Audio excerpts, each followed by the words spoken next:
Even starting 20 seconds early. Punctuality right there. Back in the mix, straight out of New York City. It's the red hot Knicks, and nothing's gonna stop us from hanging a banner. Not the Hawks, oh yeah, or even Indiana. It's the Knicks, back on pace, back in the chase. That's right, the 8 seed. You know who's not stopping us? Here, I'm gonna turn off. I love this song, and I can listen to it forever. But I can only. You don't want to hear this forever. I don't want to hear it forever, especially today. I wanna talk trade, baby. We got things happening. Something occurred. Leon Rose not asleep at the wheel. Yo, thank you, 5 pound 8 ounce baby Leon Rose. 5 pound 8 ounce baby Leon. Dude, if you're on camera, be on camera. If not, then don't be on camera. I'm not set up. I will be halfway through the show. All right, guys. Vin's in the background. He's a crying baby. Let's just talk about this trade, guys. As you can see, I set a ticker. The Knicks got Bojan Bogdanovic and Alec Burks for Quentin Grimes, Malachi Flynn, Evan Fournier, Ryan Arcidiacono, and 2 second-round picks, as per Adrian Wojnarowski and Shams and ESPN. So it's super official. This actually happened. There's a lot of emotions right now. First off, I'm sorry to Quentin Grimes. I feel like that guy could have or should have got more run at various points. He actually got more run last year than this year. They brought in DDV. I mean, at this point, it's F them kids. You know, Leon Rose just went straight Los Angeles Rams with it. F them kids, F them picks. We're going for it now. This is an all-in move. This is like a borderline all-in move for what they think this team can do this year, between the Celtics faltering a little bit recently. Still my pick, but not looking as good. The Bucks, dude, Doc Rivers, that crazy. They need a Los Angeles Clippers style turnaround. The Sixers obviously have Joel Embiid to have to worry about, and they might be a first-round exit at this point, and Embiid's never made it past the second round regardless. And then the Heat and the Cavs, who knows, right? So let's just get right into this trade. Alec Burks coming back. The last time Alec Burks was a New York Knick was July 11th of the year 2022. No, 23. No, 22. I was right the first time. I forgot it was 2024 for a sec. That's how excited I am. July 11, 2022, Alec Burks was traded with Nerlens Noel to the Detroit Pistons. And the very next day, on July 12th, 2022, the Knicks signed Jalen Brunson to a 4-year, $104 million deal. And then we're ridiculed by it. Wow, revisionist history. That is really funny. So now, here we are, almost 2 years later, and Alec Burks is coming back. The microwave, the heat check, the ultimate bench scorer, the really, really poor man's Lou Williams or J.R. Smith, one would say. I've never heard anyone else say it, but I just said it right now. That's what we're getting out of Alec Burks. This guy's shooting over 40%. He's shooting 39% from three and 39% from the field. He almost only takes three-pointers and he makes, or mid-range jumpers, and he makes them all at the same rate. It's 39%. He doesn't drive well. It is what it is. Not the best defender. Great scorer off the bench. He's averaging this year 12.6 points, under 3 rebounds, under 2 assists, and the aforementioned 39%. Bojan Bogdanovic, who is actually the best offensive player in this deal, and a guy that the Knicks were trying to get, a guy the Knicks were trying to get for the past year and a half, honestly. Like, they've been trying to get this dude for a while now. And yeah, so it just didn't pan through. Like, Detroit kept asking for first-round picks. Like, they wanted more. They just weren't meeting in the middle. And Bogdanovic is under contract for next year too, I believe. So they finally the Knicks sent them this huge offer and they pulled the trigger, I guess. This guy's averaging 20 points this year, 3.5 rebounds, 2.5 assists, shooting 46% from the field, a little better than 39%. And he is shooting, let's get that 3-point thing. Yahoo, which is my preferred Yahoo Sports app. I use Yahoo Sports for basically everything. When trades happen, they'll do this thing where they take it off. They take the guy off the team he was on, and they don't have him on your team yet, or the team they go to. So I literally have to go online to find all their Alec Burks and Bohan stats right now. Where's the 3-point? He's shooting 41% from 3. There we go. Eugenio just sent it for me at the same time. 41.5% from 3. So we're getting a 39% 3-point shooter and a 41% 3-point shooter, which around Jalen Brunson and Julius Randle and Isaiah Hartenstein being able to spread the ball out. This is exactly why DDV has been doing so good this year. You know, just like running off screens, just picking and popping, like make as many, not make as many threes as possible. That's obviously the end game. You want them to go in, but like take as many threes as possible. Just keep the floor spread, keep it going. And just, I'm really gonna miss Quentin Grimes, man. And I'm gonna miss, I know Ben Reinholtz, he does a lot of work for Knicks Film School and stuff. If you guys follow him on Twitter, one of the funnier things he's actually pointed out throughout the year is that Ryan Arcidiacono from the bench will actually count and call out defensive 3 seconds all the time. So that's something we're going to lose. We need someone to take up the end of the bench. Maybe that's a Taj move, man. Taj just starts counting 1, 2, 3 and yelling at a ref, you know? So that's a little sad. Evan Fournier, who was like one of my favorite players like 5, 6, 7 years ago now. Vin knows this, and they make fun of me for it all the time because of how terrible he was for the Knicks and with this coach and this system of you have to play defense and you can't be a turnstile. It didn't pan out. Layman's terms. I actually said a few weeks back that if I was Evan Fournier and if I made it through another trade deadline as a New York Knick, I would have threatened to retire to get me off the team because it's absolutely ridiculous to waste my prime NBA years. 27 to 31 is prime NBA years, like I always say, and this dude's 29 or 30 now. I would have been so mad for him if he was here again. So at least he gets to go somewhere. He gets to maybe take Bogey's role. I don't know. I don't know what the Detroit Pistons are going to do. Maybe they even buy him out. Who really knows? But I just want to be able to watch Evan Fournier jack threes, try to play make, and not play a lick of defense again. That was, of all the guys that I like that play or don't play defense, it's very few. Very few guys. I just thought he had a cool name and he's bald. So I wanted him to be good. And then he was a Knick and he sucked. So he's not here anymore. And then Malachi Flynn, he had a great run, man. That was a fun 3 weeks. I'm glad you had a couple games where you played over 10 minutes. It wasn't a lot of games. I think the ones you got in usually played 7 minutes, but you weren't terrible when you were out there, which is really, really all you can ask for from a trade guy like that, right? Anyone over on Instagram, make sure you come over to YouTube. Like, share, subscribe, all that good stuff. Everyone in the chat, I'm going to get to your stuff in a little bit. I just wanted to get initial thoughts out there. I want to talk about the rotation, what I think it's going to look like now, assuming we get Randall. I think people are starting to blow OG's arm out of proportion and all that stuff. Assuming we get Mitch back at some point.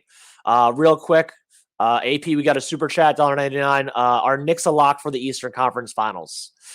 Are the Knicks a lock for the Eastern Conference Finals? We're going to the finals, baby. They all suck. We making it. Bing bong. Let's all get hyped. Nah, are the Knicks a lock? So let's see where they are in the standings right now. Because I like actually hypothesizing what works in real life. So if the season ended today, it doesn't. Today's the trade deadline. I have to sneeze. The season does not end today. But on February 8th, one more time. Nope. The Knicks are the 4 seed, and the 76ers are currently the 5 seed.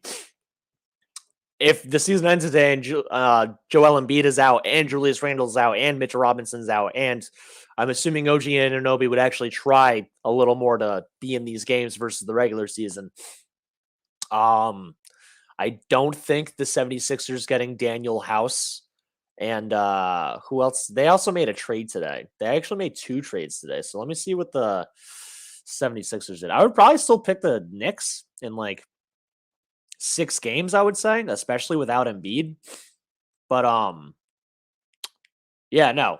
It would that would be close. And then let's say, so you go to the if you're the 4 seed, you did play Boston. I'm still picking Boston to win that series. So I would say the Knicks get knocked down the second round if the season ended today. Because I think, there we go. Bucks thought, thank you for answering. They got Buddy Hield. So between Daniel House and Buddy Hield, am I thinking that that's going to put the 76ers over the edge?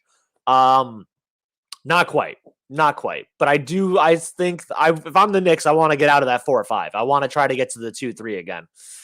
Cleveland, who is allergic to losing, which I don't understand because actually, no, I do understand because it turns out, as the Knicks have found out, and have many teams have found out before, and the Clippers are playing a great tightrope with this currently with so many guys that need the ball in their hands, but Darius Garland and Donovan Mitchell are both best with the ball in their hands. And when Darius Garland was out for a long time, and then Evan Mobley was out for a long time, and Jared Allen and Evan Mobley are both better when they're not both out there at the same time. The Cleveland Cavaliers just fell into place and started going on a really, really hot streak. And Garland and Mobley are both back now, working their way into the lineups again. And what's funny is that the Cavaliers are as good as they are, and they don't need to make any moves because they just got 2 of their 4 best players back. But Milwaukee, on the other hand, I don't trust for crap. And Milwaukee's trying to wheel and deal, and unless something's happened in the past 20 minutes, they haven't pulled trigger or anything yet. Thank you for everyone in the chat that keeps trying to update the chat and me on what is or isn't happening. I might be on for 20 minutes. I might be on for 4 hours. I don't really know yet. It really could go either way. I have work at 7 p.m. tonight, so I got a little while. Let's get to some of these comments. I would think that if the Knicks can get to the 2-3 seed, I think they can make the Eastern Conference Finals, to answer the super chat by AP. If the Knicks are stuck in that 1-4 matchup in the second round, I think they get bounced by Boston. I think the Knicks lose to Boston either way. So I think it really depends on when and or if they see them. Eugenio, who also updated me on the Bogdanovic threes percentage before. The Burks can break down a defense and then kick to the corner all day, just what we needed. So, yeah, this actually helps going into like what the lineups will probably look like. So, I know it was posted on Twitter a couple times. The starting lineup, I think, is going to stay the same. And again, this is all like hoping, fingers crossed, hoping, praying that Julius Randle actually is good at some point and comes back. Because if not, then either Bogdanovic is going to start or they'll have a Hart start and OG move down to the 4. But let's assume, for the sake of the playoffs, that Julius Randle and Mitchell Robinson are in, because that is the world and the reality that I hope to live in 2 months, that we have Julius Randle and Mitchell Robinson. So starters would be the original starting 5 that we've had since the OG trade: Jalen Brunson, Dante DiVincenzo, OG Anunoby, Julius Randle, Isaiah Hartenstein. And then the bench is, which honestly might not have Deuce because of how deep they're going to be now when these guys are good, or it might not have Precious. Like, I don't know. I'm sure Alec, Burks, and Bojan Bogdanovic are both going to be in there. I know if Mitch and Ihart are both healthy, that Mitch is the backup 5. So that's already 3 guys in the second. If you're going to do hockey switches, 5-man units, that's already 3 out of the 5. So then between, like, they still have Jericho Sims. He's probably behind Precious Achiuwa at this point. So is Precious Achiuwa the backup 4? We got Deuce McBride, who I think would be the one playing. I would hope he's the one playing, honestly. So yeah, I think that's where we would be. And then it's like, so Sims is kicked out again. Honestly, and the thing is about Deuce is that Tibbs usually goes a 9-man rotation. So it's like, I don't know how much time Deuce would actually get in that instance, you know? So, but I think it's going to be good. I think in the meantime, like, while OG is trying to handle his elbow, which I think I said yesterday and the day before, that at this point, he is not. I said if he wasn't going to play tonight, I think he's out till after the All-Star break. He is not playing tonight. I think they're just going to rest him for 2 weeks, which then turns into 3.5 weeks because they have an 8-day break, and just have him come back for the 76ers game, which I believe is February 22nd. Let's get to a couple more of these. Eugenio again. Hope they make a move for Drummond now. There'll be another 8 rebounds and 3 blocks off the bench. I don't think they. I don't see them going after a big now. Like, Bogdanovic is like a swing small forward, power forward. I know he's not a rebounder, but like he can play the 4 as the backup at times. Like if you want to go smaller. And Precious Achiuwa, who I think would have been on the radar to be traded if not for his play the last 2 weeks. It could have been him instead of Malachi Flynn. Which, by the way, for anyone that's wondering, how is Malachi Flynn in this deal? Because Malachi Flynn, as a recently traded player to the Knicks, is ineligible to be traded in aggregate with other players on his team to one team. He could have been part of a 3-team deal just straight up, and he gets sent to another team individually, and then 2 other Knicks could have gone somewhere. But for him to just be in this, it's like, how is he there? The Knicks separately can trade Malachi Flynn to the Detroit Pistons for nothing. So that's like its own trade. It's Malachi Flynn, the Knicks get nothing, and then that actually happens. It's very weird. And when people tell you next year, they're like, the salary cap, the CBA, it's going to make everything harder. Like, you can't aggregate, you can't do this if you're over the cap, blah, blah. It's like, it's really easy for teams to just be like, we made this 6-person trade 3-3 or 4-2, but also we traded this one guy for 2 guys or 1 guy for 0. So when people tell you to be worried about that, don't be worried about that. Tell them you learned how to do puzzles when you were 7 years old. Jason goes, where's Millie? She does post game. She's not around during the day. Henry, what up, man? How's it going? How the hell did the Knicks not do their due diligence on OG's health? I think this is overstated, straight up. I think he's going to be fine. I think he basically is fine. And I've been saying that if this was the playoffs, I think he would be good. I think people are just I think it's just like a spazzing out kind of thing. It's like people know that this guy's missed time in the past, which he's missed time not for like leg problems or back problems or consistent things. He's gotten poked in the eye and missed a couple weeks before. He had an emergency appendectomy his rookie year. There was another time where he got hurt. I forgot. It was like doing housework or like cutting something in his kitchen and he cut himself. Like it's more like unfortunate circumstances than a guy being like injury history. I know it adds up and then it becomes injury history, but this isn't Mitchell Robinson, who is 7 foot tall, sometimes runs like a deer and then hurts his leg every year. OG Anunoby just has weird stuff happen to him, and I really think that he'll be fine. Straight up. Sleepy, what up, man? Good to see you since yesterday. I love that they trust in Deebo. Same here. I do love that they do trust in Dante DiVincenzo. I still don't know if I trust him to the point that I want him to take 26 shots in a game, but I do definitely trust him. Do I think the Knicks should or would make another new move today? Liebert, I don't think I've seen you before, so thanks for tuning in. Hopefully you hit the like, share, subscribe, all that good stuff. I think this was their move. I think this was the big like day move. Like because this takes Bruce Brown off and Malcolm Brogdon off the table altogether, because Evan Fournier and Quentin Grimes were their trade chips. They can't trade Josh Hart, which after Ben, now that you're back, I'm glad you're here. I found out after all that time, I was in fact wrong about Josh Hart being trade eligible. Early, I went on multiple things, and I just didn't want to live in that reality, man. I didn't want to re-sign Josh Hart in the first place. I just didn't want that to happen, you know? I actually thought about something for you while I was AFK. Who the fuck plays tonight? What do you mean? Everyone's good. Everyone's good that's there, that's in the rotation, except for, I guess, Flynn has been playing while Grimes is gone. Well, he hasn't. Yeah, he's been out. He's been out. Yeah, Grimes has been out. Here, let's just go to the last. Right. It doesn't really affect the game. It doesn't. It's just Flynn, dude. So last game they went 8 deep. And that 8 included 13 minutes for Taj Gibson and 11 minutes for Malachi Flynn. So I think we're seeing some Taj tonight. But they have so Arcidiacono's gone. Charlie Brown never gets minutes. Fournier never played. Jacob Toppin sits at the end of the bench. Maybe we finally see Jacob Toppin. Maybe they let him get a little sneak. Let him throw a dunk, man. He's in the slam dunk contest. Yeah, right. Throw an alley-oop to that guy tonight. Yeah, someone.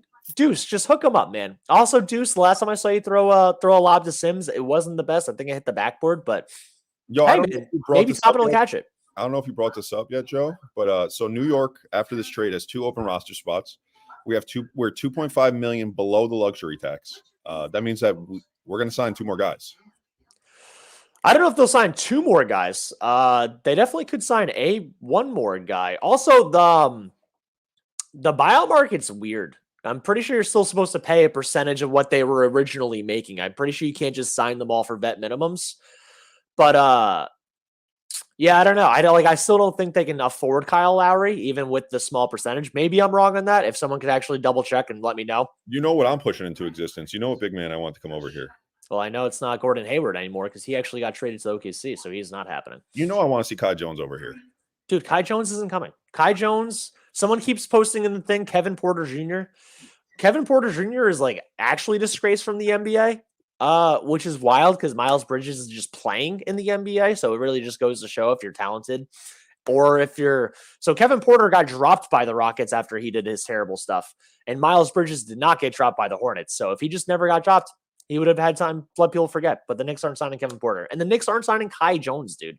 Yeah, I know. What I want people to realize is about this trade is there were bogey rumors. Like, what was it? For over a year. In the offseason, we were like, yeah, Bogey's the perfect backup for Julius. And look, I think like it's so crazy how it's written for the Knicks. Like we go through like the trials and tribulations of trade rumors when it's really just like the most obvious. Here, are you gonna be here for a little bit? Can I put you at the double screen or no? Let me set up. Go ahead. Go on a tangent. Let me go set up with my light and shit. All right, we're up. Okay. So wait, what was the last thing you just said? I don't even remember. That everything pretty much has been written for Knicks fans. Like we kind of know what was going to happen. Facts. Well, also a lot of people are commenting that like Henry again, Burks is a good defender. I mean, he's not the best, but he's not the worst. He also like the very next thing. Where is it? Someone said that he knows Tibbs' system. Yeah, Sleepy goes, Burks isn't a stranger to Tibbs in the system, which is true. Like, hopefully we don't have the guy play point guard again. Hopefully they between him, Bogey, and Deuce. Oh, dude, I forgot. Josh Hart, is the fifth guy. He would have been the 10 when they actually have all their starters back. So they literally have 10, and then Deuce would be 10 or 11, and Sims is like 12 again. So we're literally back to where we were square one like 2 months ago when we still had RJ and IQ, and Sims and McBride aren't getting any minutes. Like, this is like, from an injury standpoint, they go 12 deep, and right now they're going 8 or 9 deep because they're so hurt and the one day worth of trades.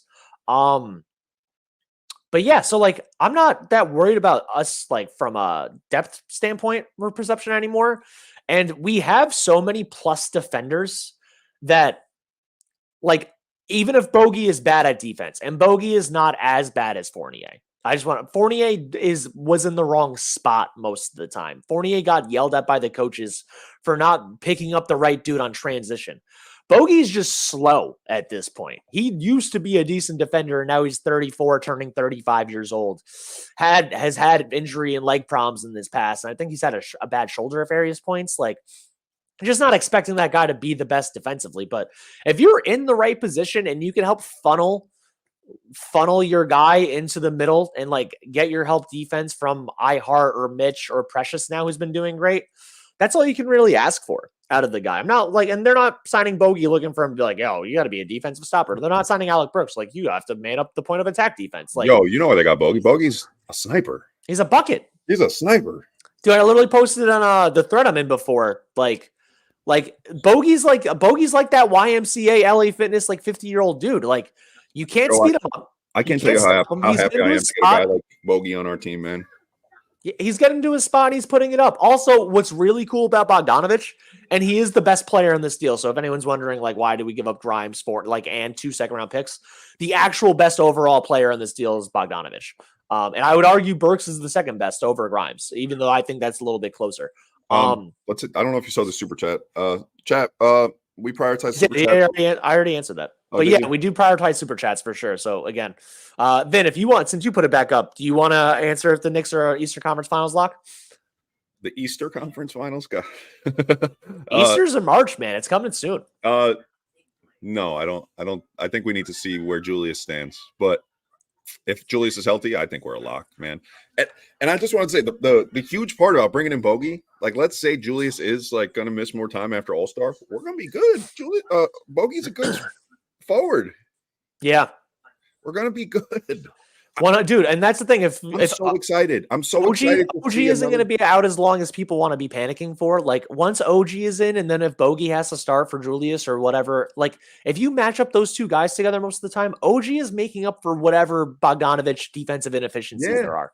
I think people are going to fall in love with Bogdanovic in the time Julius is out, because he's not that like isocentric player. He's going to people are going to be like, wow, we love this guy. And there's going to be a discourse like, we should get rid of Julius and have Bogey be our starter. It's going to happen. I didn't mean to put this comment up, but since it's here, Henry goes, Clay ain't being traded and he's watched, let him retire Warrior. I'm pretty sure they're talking about Klay Thompson a little bit in the chat. Klay Thompson is an unrestricted free agent at the end of this year, and I don't think he's retiring a Warrior, but I'm sure as hell not telling the Knicks to sign him or trade for him. That's for sure. He is pretty washed. You know what? Send him. I meant to put this up. Garrett goes, how are we getting away with this? I don't know, bro. I don't know. We've never done it. We've never had a front office that makes good deals consistently. I don't know. Before. I have a feeling like the Pistons are just like, we don't know what to do anymore. We'll take it. Fuck it. Yeah. Oh, Eugenia goes, OG's fine. He's just keeping him out. Yeah, there were reports that OG's fine. They're being cautious with him. Garrett goes, Josh is playing 48 power forward minutes tonight. Not if he can complain about it. Not if he can talk about it on his podcast. He's gonna get 15 rebounds on the day his podcast drops. Yeah, and then Ronnie goes, hope Burks goes back to his big game Burks from when we had him last time. Definitely wasn't that for Detroit. I mean, the thing is, like, he was decent for Detroit. There were no big games. Yo, Terrence, hold on real quick. Me and Frank got that all day yesterday on the stream. I think it was mostly aimed at you. Frank thought it was about him. I think they were talking about you when you went up there because they said it when you went on for me. I'll take it. Whatever. Handsome motherfucker. I don't know, man. Aaron Rodgers is looking pretty skinny head. I look like I did psychedelics and stayed in a dark room for a week. I think you would look better if that was the case. Jason really wants Kevin Porter Jr. and Nerlens Noel. Hey, Jason, I just want you to like whoever the closest woman or female is to your life. Look up Kevin Porter Jr. on Google. Have them read the first 3 things about the guy, and then have them tell you if they think he should be on your favorite team. Can we just get a moment of silence for Evan Fournier's time on the Knicks? Just Evan Fournier. That's all.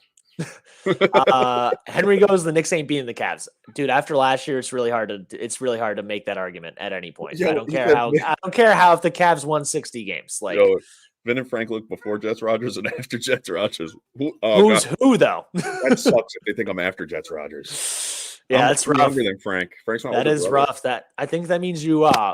No, dude. Oh, it is you. Yeah, dude. You got the like Tom Brady finally got old, and he like it's like reverse Botox somehow. Am I getting that? You got the reverse Botox. Well, listen. I had a kid, so I aged about 5 years this past year. She just turned 1. Coach, what up, man? How's it going? Do we know what the second rounders were? I don't know if they posted it at any point. We have a bunch of second rounders. There's a couple second rounders that the Knicks supposedly have that don't actually exist because they're like 31 through 55 protected from the Pistons and the Heat. So unless the Heat make another finals run, it literally doesn't convey for the Knicks. It just stays with some other team. Is Austin Rivers retired? I think he just loves his media job and didn't actually get signed anywhere. And also, go ahead. If that's like if he's trying to say like if you're insinuating something, please God, take that elsewhere. I do not want to do an Austin Rivers saga again. Especially you go on national TV and you're talking shit about Jalen Brunson and Julius Randle. You're out. I think that's part of the thing though, because Austin Rivers has also been doing the podcast for The Ringer for like over a year now, and he does great stuff. He does like great things. Ralph Romano, by the way, awesome guy. No better place to get your Nick info than BKE. Thank you, man. Much appreciated. Listen, we enjoy doing it just as much as you enjoy listening. So thank you. We wouldn't do it without you, Ralph. Absolutely. Jason goes, can we get a Caruso for a protected first-round pick? The Bulls aren't dealing Caruso unless they get 2 first-round picks. I think that Knicks fans need to settle down. You guys, we got 2 trades this year. Okay, they did the move. I think it's done. They did the move. They did all the moves they were going to do. 5 new players on our roster. Take out 1. We got 4 new players on our roster minus Malachi Flynn. You should be happy. Yeah, math. By the way, I'm really proud of you. 5 minus 1 is Thanks, 4. Buddy. Thanks, fucking buddy. Nailed that one, guy. Bing bong. That's what I'm talking about. Thanks. Finn, I mean, we can talk about the trade all day long, but the thing is, the Knicks play a game tonight, right? Jimmy Burns. They do play a game tonight with a healthy Kyrie and a healthy Luka, and we don't have a lot of healthy people. Did they announce if Brunson's playing or if he's out or not? I haven't seen anything. Nothing yet. He's questionable still. Word. I'm gonna look that up right now. We got to get that. What happened to our sources, man? We're supposed to be told stuff. Why don't we know stuff? This is what happens when Angelo's at work, man. We don't get him texting the right people. Yeah, when Angelo's at work, we don't get any information. Which basically has been telling you me and him aren't the ones getting the information. 18 hours ago, Knicks can exhale after Jalen Brunson injury. He's questionable. I would say it's not likely that he plays. I wouldn't play him tonight. I would wait till we get the new guys in on the roster, and today's just a throwaway. Dude, yeah, I literally I said this yesterday or the day before anyway. Like, I know when I asked you guys, are you willing to go 0-4? And everyone's like, 0-4? How could we lose every game? Like, they're like, I asked that because it's like they would still be the 5 or 6 seed if that happened, and then they would have 12 days to get healthy. I would have Brunson say he's too hurt to play in the All-Star game just to avoid that crap. Have DiVincenzo take his spot in the 3-point contest and then make it a wrap. Like, just I would guys healthy. If I was a gambling man, I would say the All-Star game is so important to him that he's not risking it. And he's probably going to sit out till All-Star. Apparently we missed out on Mitchell because we refused to put Grime in the deal. Source Instagram. That has been the thing going on, right? Since no, they okay, make so the Mitchell that wasn't the situation. That's a misconception across Knicks fandom. It was that we didn't want to include RJ and Grimes. It was either one or the other, and they wanted both. And then when we reported, we were actually the ones that reported this. This was the first time we ever actually got good like insider info. We were like, either RJ is going to be dealt for Donovan Mitchell or sign an extension in the next 48 hours. And we remember how much shit we got for that and then what was it? Who didn't like Shams put out that same tweet a few hours later? Yeah. Like literally the next day. Yeah. But yeah, so everyone's like, I can't believe Grimes is what held up, because you know why people are saying that again? It's because also RJ's not on the team. And people that are saying that, they're like, they don't think OG Anunoby is worth it. You know? Yeah. So it's like Jason, I'm not sure if Ryan's in the deal. I've seen a few tweets that he is. I've seen a few tweets that he isn't. We need we'll find out. Dude, we'll find out. But it doesn't matter. He's great for vibes, man. He's his BFF. He's Brunson's BFF, man. He calls out 3 seconds from the sidelines. You need to keep that guy. You know, like Terrence, I had the under on Jalen. I was so wrong. Damn, Memphis messed up my parlay by hurting Brunson on Tuesday. I thought Josh was going to have a game. Stupid me. Why do you ever think that? Because last time he vocalized about last time he vocalized about his role and not like playing or having a good role. Now he's vocalizing that his shot is broken. Yeah, he's playing a lot. Who's playing point guard tonight? If it's not Jalen, it's Deuce. Deuce. Yeah, Deuce McBride's starting. Deuce, and who backs him up? We don't have Malachi no more. Well, we don't have. We might not even have Arcidiacono, who in essence is our fourth string point guard. Dude, we're getting a lot of DDV and some Josh Hart point guard. Yeah, DDV probably back up Jalen at the point. Some Josh Hart bringing up the ball up the court. We got an iHeart initiating from inside. Like, part of me doesn't want Jalen. We're losing. I don't want everyone to know we're losing tonight, 130 to 100.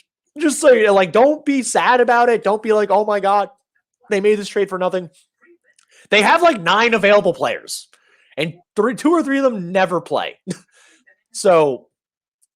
Yeah, I don't know. Yeah, tonight's going to be interesting. We're going to lose miserably. It's going to be a horrible night. But I hate. But like, how do you watch tonight's game Knicks all the time? Like, if we watch the Knicks tonight and lose, and you're sad, then you should visit a doctor, because the future like is so dope. Like when all of our guys come back healthy and we get these Alec, Burks, and Bogdan. Like tonight's a compensatory loss. There you go, Mavericks. Enjoy it. And if anything. Bro, if they do win and McBride goes off for a 30, 10, and 10 assist double-double, I'd go insane. We want them to win because we want that pick. Like, okay, so take it. Extra, They're going for the playoffs this year. They're not doing what they did last year. That's happening. We're getting that pick. Oh, I like that. I like what Sleepy said here. Sleepy said, this is the real experience. I want Deuce and a healthy Kyrie and Luka. That should be interesting. Deuce versus those monsters. I like that. I mean, he's not going to cover Luka. Luka's 6'8", but he definitely is going to be the one stuck covering Kyrie the whole time. And we're going to have poor Josh Hart just trying to stop and fail. I wouldn't be surprised if we see like a point guard pulled up from the G League tonight as a backup. Something, as a third. Brandon Goodwin, who actually is going off in the G League and is their point guard, just isn't even on a 2-way contract. They wouldn't do that. No, also, we have Tom Thibodeau as a coach. If you're under 22, you don't play. Yeah, right. Don't forget that Tom Thibodeau ran Alec Burks as a point guard. He will find something. He will find someone. They might try to get Alec Burks and Bogdanovic like cleared physical by like 6:45 tonight and get Burks in. Oh, it'd be dope. Knicks are nice. I don't know. You might have just got here based on the salute the panel comment, which appreciate it. By the way, anyone watching on Instagram, make sure you come over to YouTube so we can look at your comments and stuff. Anyone on Twitter, we can see some of you guys write stuff, but not everything. Come over to YouTube. Hit the subscribe button. We're actually going to start doing giveaways in the near future for YouTube subscribers specifically, and it's going to be based on super chats. The more super chats you guys send in, we're going to be doing $2 tickets, $5 tickets. Yeah, so for merch events. I'll break it down a little better. Probably like once or twice a year, we're going to do a Knicks ticket giveaway to like an important game. And the raffles are going to be super chats. And if you're subscribed, that's going to count as a raffle ticket. So we have a lot of fun stuff coming down the pipeline. So subscribe now. So when it comes to that point, you are around for it and aware, and spread the word, because it's not going to be a bullshit game. We're not going to get you tickets to the Knicks versus Pistons. We're going to get you something nice. Unless you love Quentin Grimes, in which case we will get you tickets to the Knicks first. Pistons. Yeah. If you're a Quentin Grimes fan, absolutely, we'll spend $15 on those tickets for you. Yeah, we'll spend 60, so you're like 5 rows up.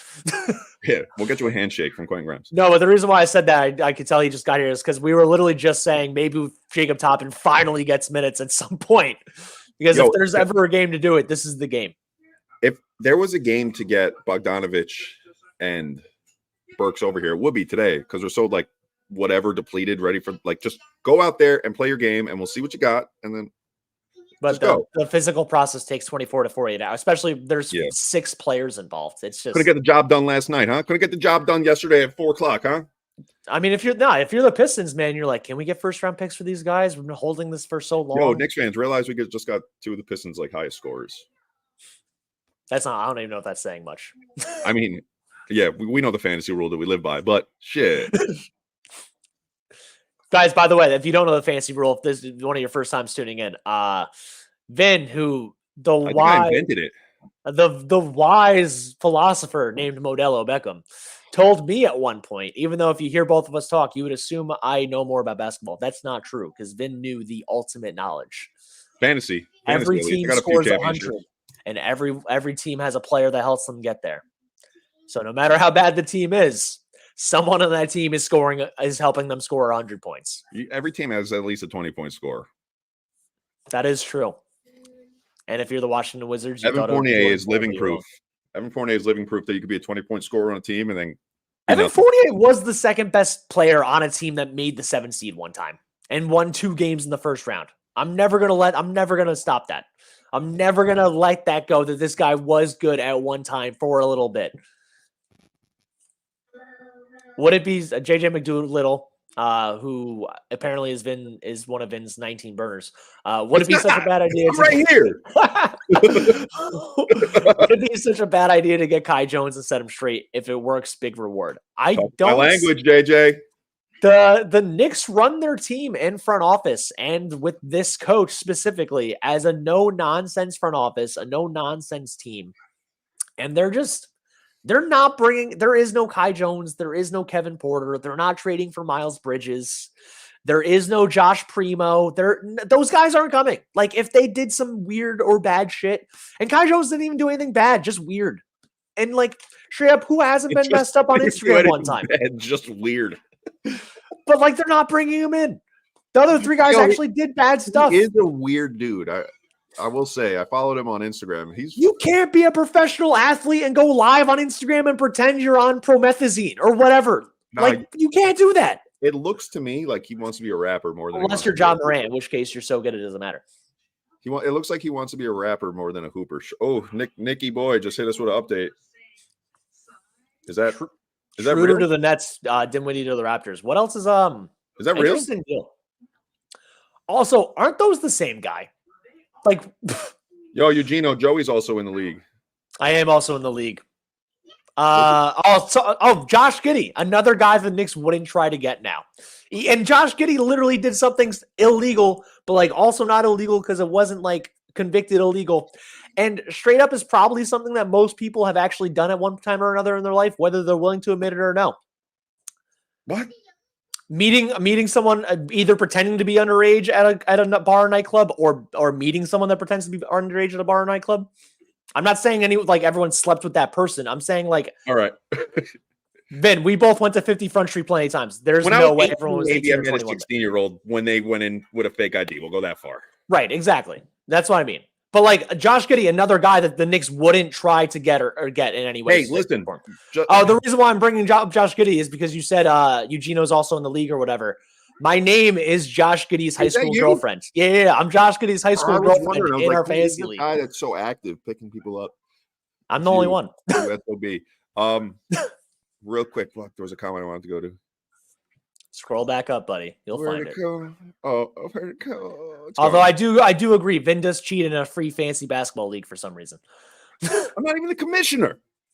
That doesn't mean you can't cheat, man. I figured out how to cheat 10 years ago when I wasn't the commissioner for fantasy football, and I didn't even cheat. I just got accused of cheating.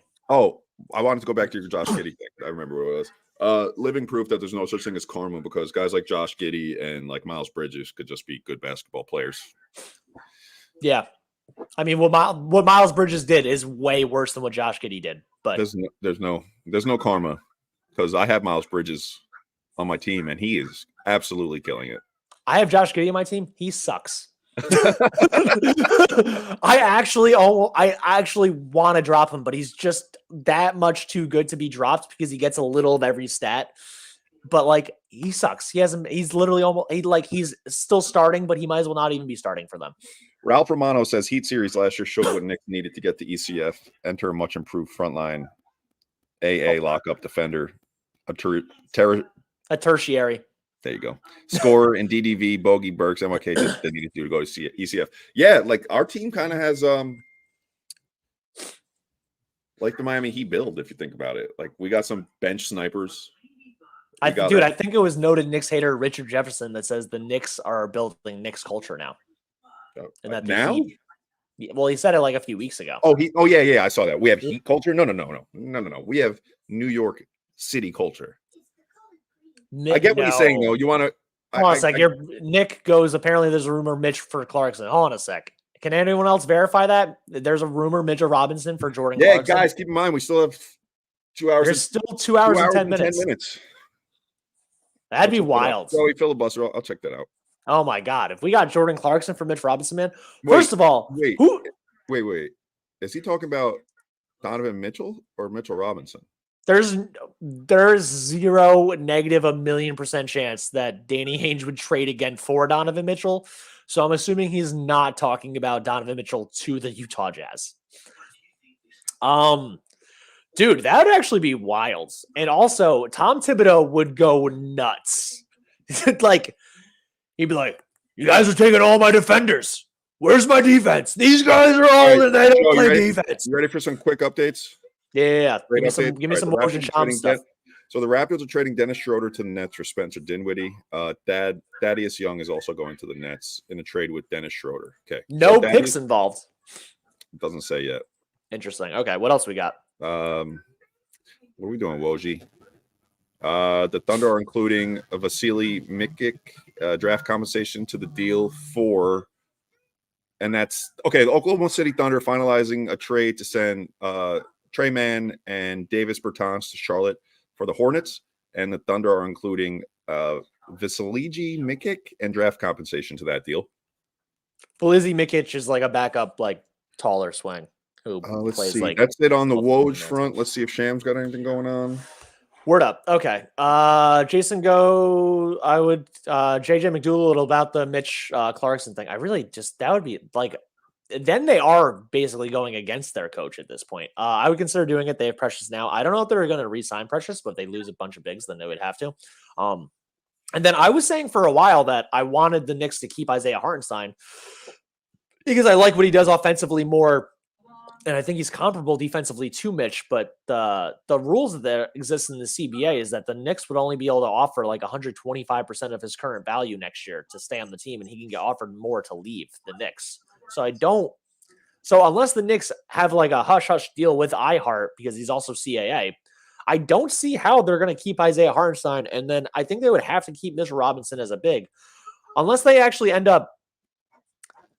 We got something here from Ian Bagley, Joe. Terrence goes, "Oh well, I'm a brother. I know I ain't winning no raffle." When we do raffles, Terrence, we're just putting all the names in the little spinning wheel. We're going to record the spinning wheel while we're live on a live. Wait a minute. Wait a minute, Terrence. You're not allowed in the raffle because we know you, and people would think it's cheating. Ooh. But I'll go to a game with you, I've Terrence. never met you in person, so I think you could win. It doesn't. Terrence, holler at me. I will go to a game with you any day, anytime. And yes, obviously you can go in the raffle, but it's no cheating method. It's going to be on screen. All the names are going to be entered. We hit a button, and Nick's Morning Brew does a little duck race for their raffles. We're going to do a spinning wheel. You know, it's online. You can't. Okay, so I got a little Ian Begley. Knicks still have their biannual exceptions, which allows them to offer a multi-year deal to any buyout targets. Interesting. I don't want Kyle Lowry. I would take Kyle Lowry. We have enough vets now. Well, our average age on this team just went from like 25 to. What's our point guard situation? Lay out our point guard situation. It's Jalen Brunson, Deuce McBride, correct? Yes. What do you mean, man? We have Alec Burks. He's a point guard under Tibbs. Yeah, I guess. Not a good point guard. Not someone I would recommend, per se. Don't tell me, fans, that that could happen ever again, that this guy could be placed at the We point. might actually get a negative. We might get a negative watcher count in the stream if I actually bring up point guard Alec Burks too many times. Listen, I wouldn't not mind bringing in like a Kyle Lowry emergency purposes. Like Deuce, if Deuce can't handle the playoffs, he's young. He's a kid, man. Henry, I agree with you, man. I want to put this up. Tyrone also agrees with Henry, and the comments literally made that pop up, so I should probably go what he agrees with. The Knicks don't need any more trades. We have defense. We have three-point shooting. We have low post and guard play. We have a superstar. That's a championship formula. The only thing we don't have currently is health, which we should get at some point, I hope. Also agrees to play backup point guard. And Alexis Brooks. Hey, they signed Alexis Brooks too, man. First WNBA player. You ready for the active players tonight? Yeah. Who do they have to projected starting lineup? It's Deuce. Let me guess. Deuce, DDV, Josh Hart, Precious Achua, Isaiah Hartenstein, and Sims. We have 6 guys available tonight. We have Taj. Well, it's not on this list. We have Taj still. Listen, this is the official availability tonight. So after injury reports, what are you looking at? I got to text it to me actually. Yeah, they forgot Taj Gibson. So we have 7 Taj guys. Technically, they have Jacob Toppin available. Technically, I think Charlie Brown Jr. is available. Like we're more than they likely have like to see 9 Jacob guys. Toppin, I would say. What? I would say we're more than likely to see Jacob Toppin tonight. I really hope so. At this point, I really hope so. What would this dude? I think he should be forced to play at least 20 minutes once to get in the dunk contest. Joey, I'm so curious to see your parlay tonight. Why would I bet on this game? I'm betting on this game. All Deuce and DDV the whole way. Just hammer Deuce and DDV. I'm going Isaiah Hartenstein, 10 plus rebounds. I'll probably go Precious 8 plus if that's the line. Dude, last time I took Precious 10 plus last game, he ended up with 5. And I'm like, this dude, they literally had him guarding GG Jackson at the perimeter, and then he wouldn't rebound. It was like they had him doing the OG rule. Yeah, that's why I lost my bet, actually. Was that right there? Yeah, because they literally had him covering GG Jackson and Vince Williams, and he was just at the perimeter and he wasn't rebounding. I want to go back to Nick's comment where there was honest, like real quick. Ronnie Boat, right? Josh Hart will drop 50 to promote his podcast. 50 rebounds, maybe? He's not scoring 50 points. This is false news. Okay. There was nothing I saw from anybody legitimate that said this. Nick, so, sorry, anybody who got you got to stop texting Reddit. D Buckets, what's up, man? First time I see your name. Welcome. Thank you for watching. We got OG, Bojan, and Burks without giving up a first rounder. This makes us more versatile, deeper, and we have snipers. Between Anunoby, DiVincenzo, Jalen Brunson, Alec Burks, and Bojan Bogdanovic, though that is a sniper like lineup. Straight sniping out here. Julius Randle doesn't have to take a 3 again if he doesn't want to when they're all healthy and available. Teddy, I agree with you, but we do have 2 open roster spots, and there's buyouts right around the corner. So it's next week. Oh God. Wait, he's Ben. Back. Wait, I'm gonna tell you right now. We're never gonna answer your DMs. We're never gonna answer your DMs. He found my Twitter. I think you guys are safe now. He just started messaging me. He just DMs us and says hi. Yeah, I know. I think Ben, I told you it's been an inch, and they're not answering you. We're not answering you. Yeah.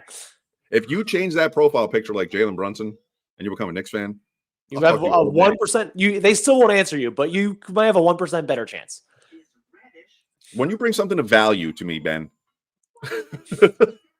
Oh, Ben, by the way, come over to YouTube, subscribe, start sending super chats. We're going to start doing giveaways. If you win the spinning wheel super chat, we'll send you to a Nets game. It's way cheaper than Knicks game. And we'll save money on that too. We'll save so much money if you win. Yeah. We might, Terrence, you're right. We might actually cheat for Ben to win, so we send you to a Nets game.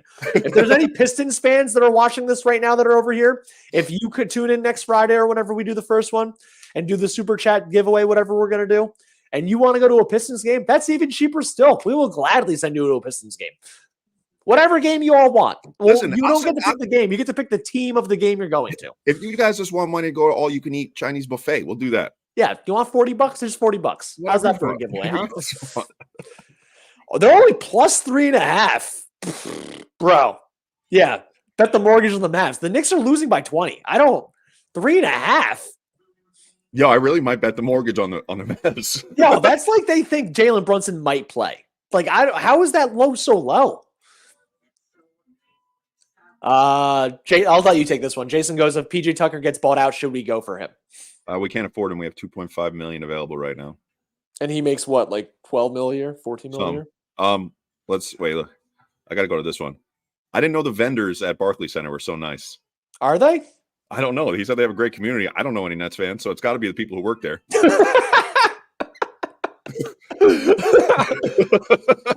Oh my God. Yeah, you've worked in restaurants before. Remember working in restaurants on like really slow days and you're like, damn, there's really more of us than there are people right now. Yeah. So it's like, that's the Barclays Center. Let's go to a Nets game. Shots at the bar with your coworkers. Is JB still questionable? Yes. Our consensus is we doubt he plays tonight. He is still listed as questionable though. Luka going to drop 60 in the Garden. I mean, maybe. He might drop 70 again. Who's stopping him? I know it's not Josh Hart. He's going to be. I'm going to be honest. I don't give a shit if he does tonight. I don't care about tonight's game. I don't want Kyrie to drop 50. That's what I really don't want.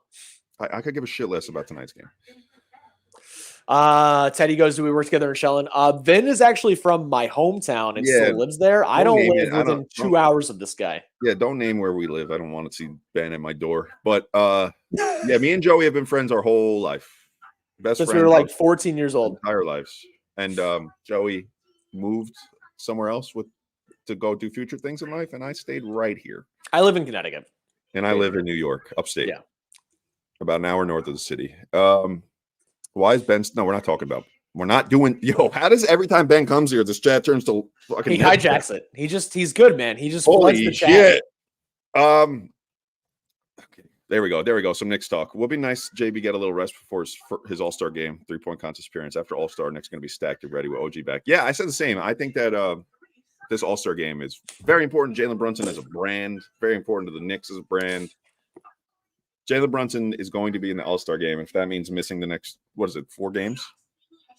Yeah, 4 games. Then and dude, like I said, they go 0-4 or 1-3. They're still fucking good. They're still so good. Because he's from New York, Ben. Because he's from New York, Ben. Don't answer him anymore. It's fine. I doubt it, man. Tuck is too good. Tuck wants to get PJ paid. Tucker's not taking it. He's definitely not too good. I just don't like. I want to look up buyout rules. I just don't want to do it while we're live because I'm like fairly certain that when players get bought out, if a player gets bought out from like a $30 million a year contract, the buyout team still has to give him a percentage of that contract. You don't get bought out for 30 mil and then you don't sign the veteran minimum. I'm pretty sure you still have to do a thing. That's interesting. Pistons waving Joe Harris. This is indeed real. I mean, they would have to waive Joe. They have to waive someone to take on 4 players. Listen, I imagine if we wanted him, we would have put him in the deal. Yeah, I mean, he makes a lot of money. He makes too much money. It wouldn't have worked. Again, they had to deal Malachi Flynn for zero. Technically, is like a separate thing altogether to make this all actually go through. Eugenio asks, "Would you use a pick and Burke to get D Murray?" In a heartbeat, but they wouldn't. Yeah, but that's not happening. If the Knicks wanted DeJounte Murray, if any team, I don't know why, or I don't know what DeJounte Murray did to the NBA, or why. I don't get how a 27-year-old former All-Star can't get 2 first-round picks. I don't understand.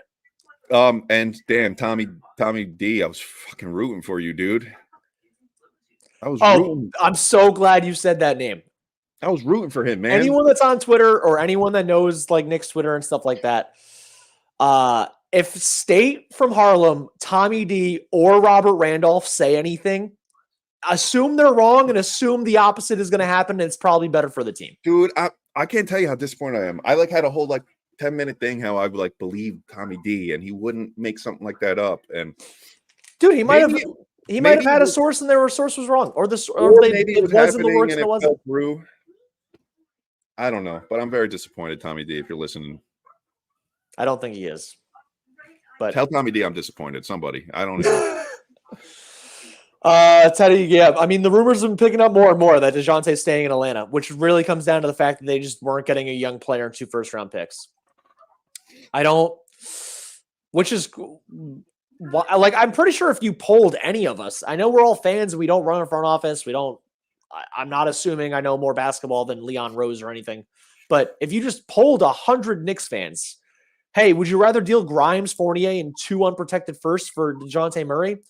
Or would you rather deal this conglomerate for Alec, Burks, and Bojan Bogdanovic? Even with getting Bogdanovic, I still think we would all say DeJounte Murray. So I just don't get it. Dallas supposedly just got PJ, which is scary. I wonder what 6 minutes a game until he. Eddie, do us a favor if you see the logistics of that. Oh, here it is. What? They did get rid of Grant Williams. What?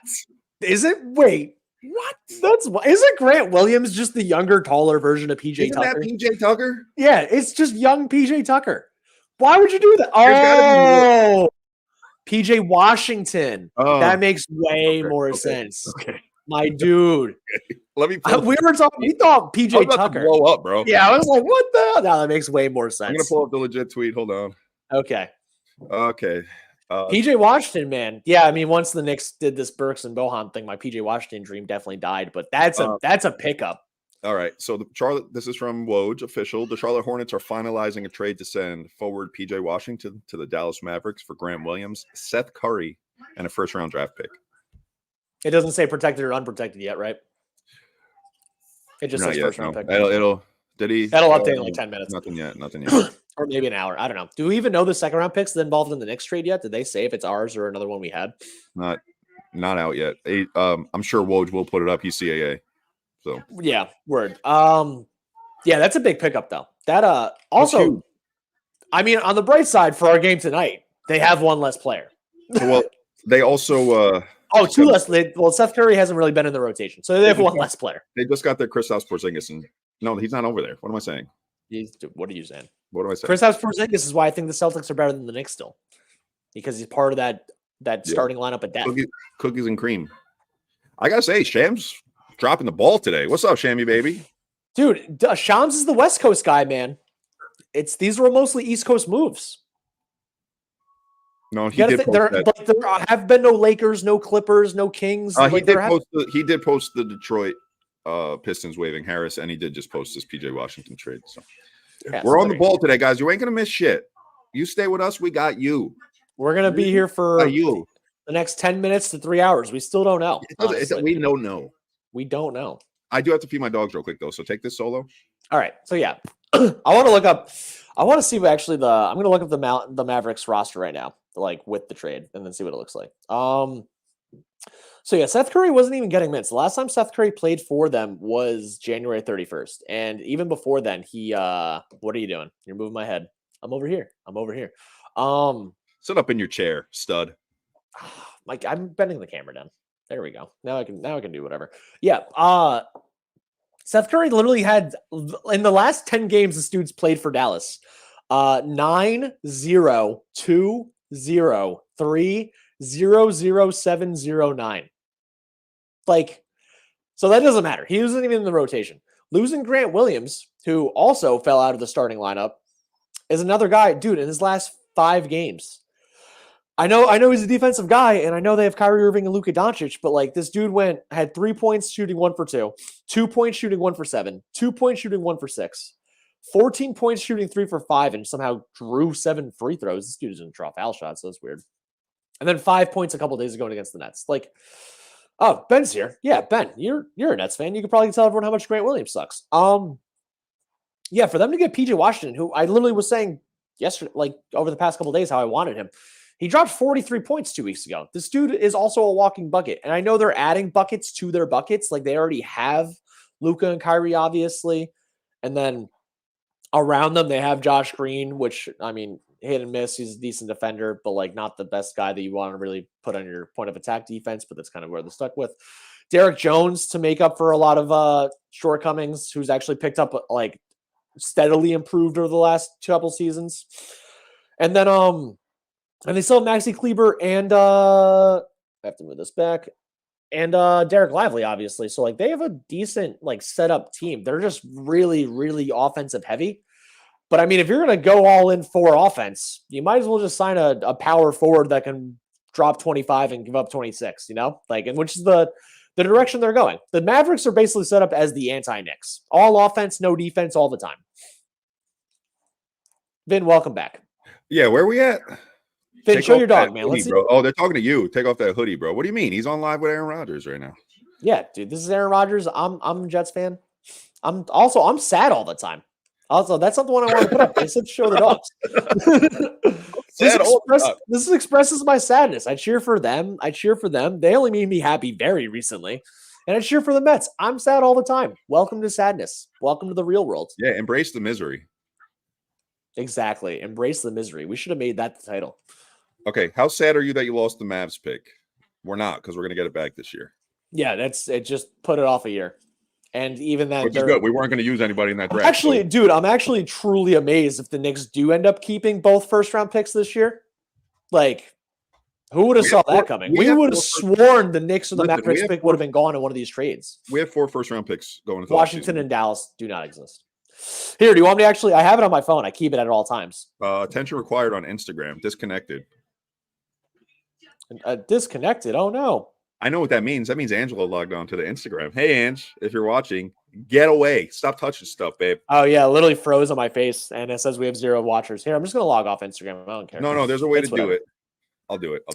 All right, you can do it. I exited out. You're going to run solo so I can do this, and then okay. Yeah, go ahead. What was I just talking about, though? I don't even remember. Someone tell Joey. Keep this show alive. Yeah, someone keep me alive and going, man. Vin keeps moving my head, and then I have to move the camera. I'm over there now. I'm over here. I'm over there. I'm everywhere. Here, let's back that up.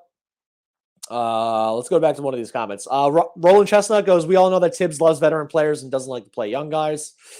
I hope this all works out for the Knicks. Us too, men. And for what it's worth, Deuce McBride and Jericho Sims are still here. So at least there's a couple moves. At least there's a couple young guys, and I'm a huge Deuce McBride stan. And he's still in this rotation, especially tonight. He's probably going to get 40 minutes. So that'll be exciting for me, even when they lose by 20. Teddy goes, Joey, do you think the Cavs make a move at all? Okoro, I know they've been shopping Okoro a lot. I know they were another team that didn't want Jonathan Murray. Who do they want? That was also rumored quite a bit. I think they wanted Burks at some point. I don't usually look up Mike Scotto's stuff, but the one thing he does do really well is keeping up with all hoops trade rumors. I'm actually just going to go to his article super fast because I literally read it this morning and I just want to look up the update. And he literally had for every single team, what they were looking for or not looking for prior to this morning. Unfortunately, Hoops Hype also posts every single thing that happens, so I can't find the article. Vin, do you remember who was rumored to go to the Cavs at any point? Because I know they were trying to trade Okoro. I think they wanted PJ Washington. I'm pretty sure. They were another team that wanted that guy. I don't know. The guys that they would want to be getting are going by the wayside. You said Mavs? What? You said Mavs? The Cavs. Oh, okay. So the comment.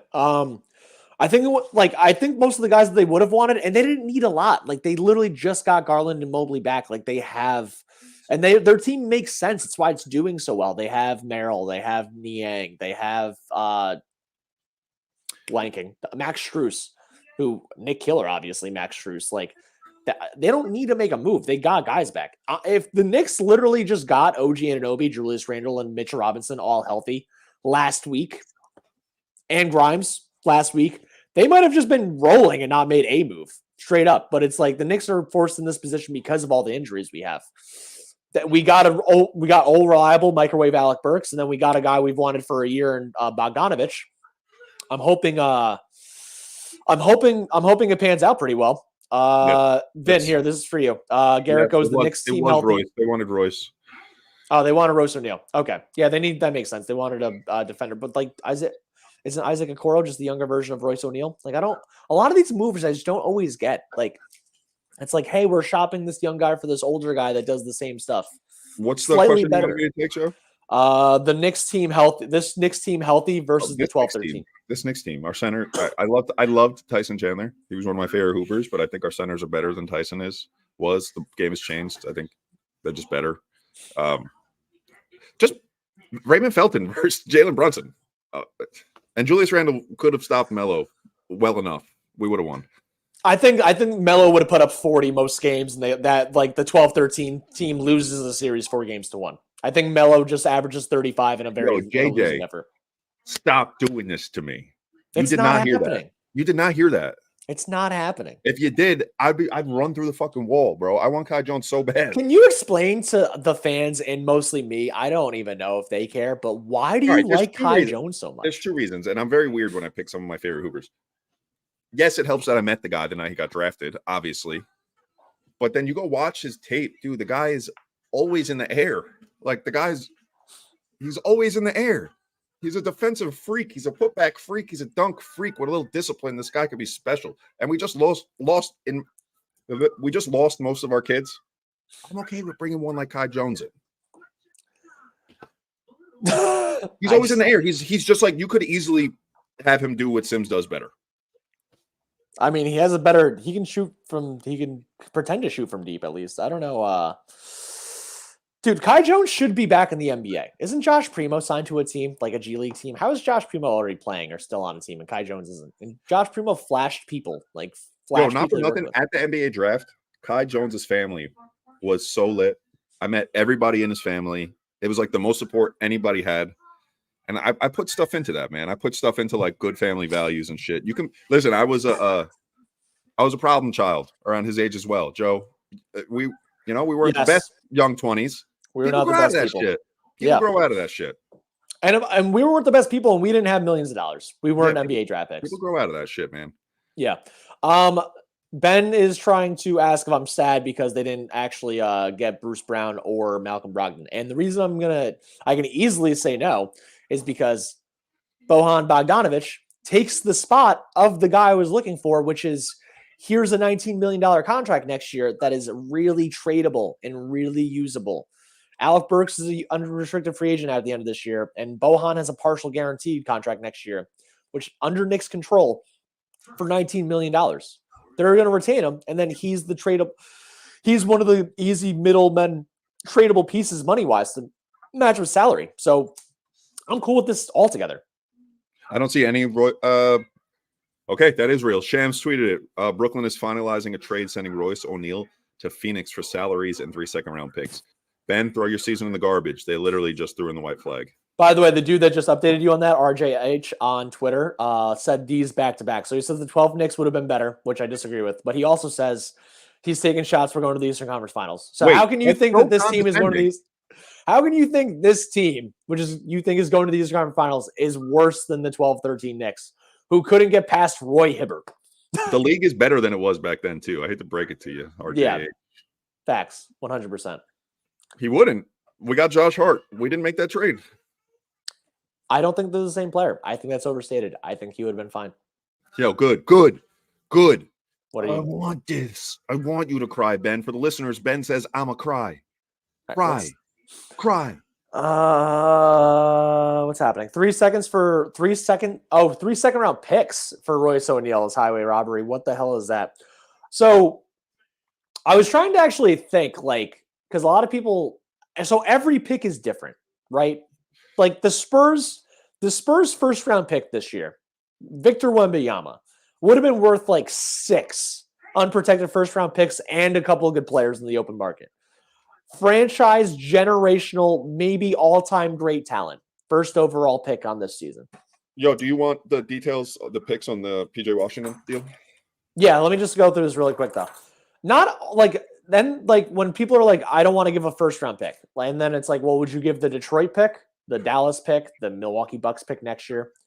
And they're like, well, I don't want to give any first-round picks. That's not – you can't think of these like that. So the Detroit pick – might be the 18th pick in 2027. That's not a good pick.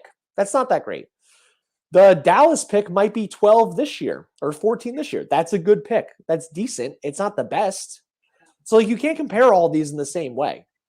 3 second round picks, if they're all the 59th pick back-to-back years, it doesn't mean anything. You're getting Jericho Sims. You never get Nikola Jokic. It almost never happens. You're getting a bunch of guys that might not even make the league. They might all just stay in Europe. You never know. You ready, Joe? I want to get to this before another one comes in. Yeah. All right. So Charlotte is receiving a 2027 first rounder from Dallas, top two protected. Wow, and sending 2 second rounders to the Mavericks as part of the deal. So Charlotte's trading PJ Washington to Dallas for a package around Grant Williams, Seth Curry, and a first round pick. A top 2 protected in 2027. Yeah. We're in 2024 right now. I feel like that will be traded that pick will be traded 2 to 3 more times before it happens. This is absurd. J.R. Smith is better than anyone the Knicks have right now. Better than anyone the Knicks have. That includes Jalen Brunson, Julius Randle, Dante DiVincenzo. Moment of silence for that take. I don't.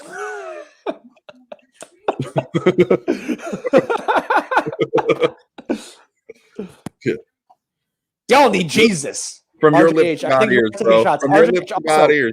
Come over to YouTube, man. Come over, subscribe, hit the like button, all that good stuff. And then he also goes back to back. Again, we're going to the Eastern Conference Finals because we got more chemistry than any team in the East. So J.R. Smith is better than Jalen Brunson, but also we're going to the Eastern Conference Finals because of chemistry. Yo, if J.R. Smith was better than Jalen Brunson, the Knicks probably would have went to the Eastern Conference Finals. Okay. They would have still lost to the Heat, but they would have made it.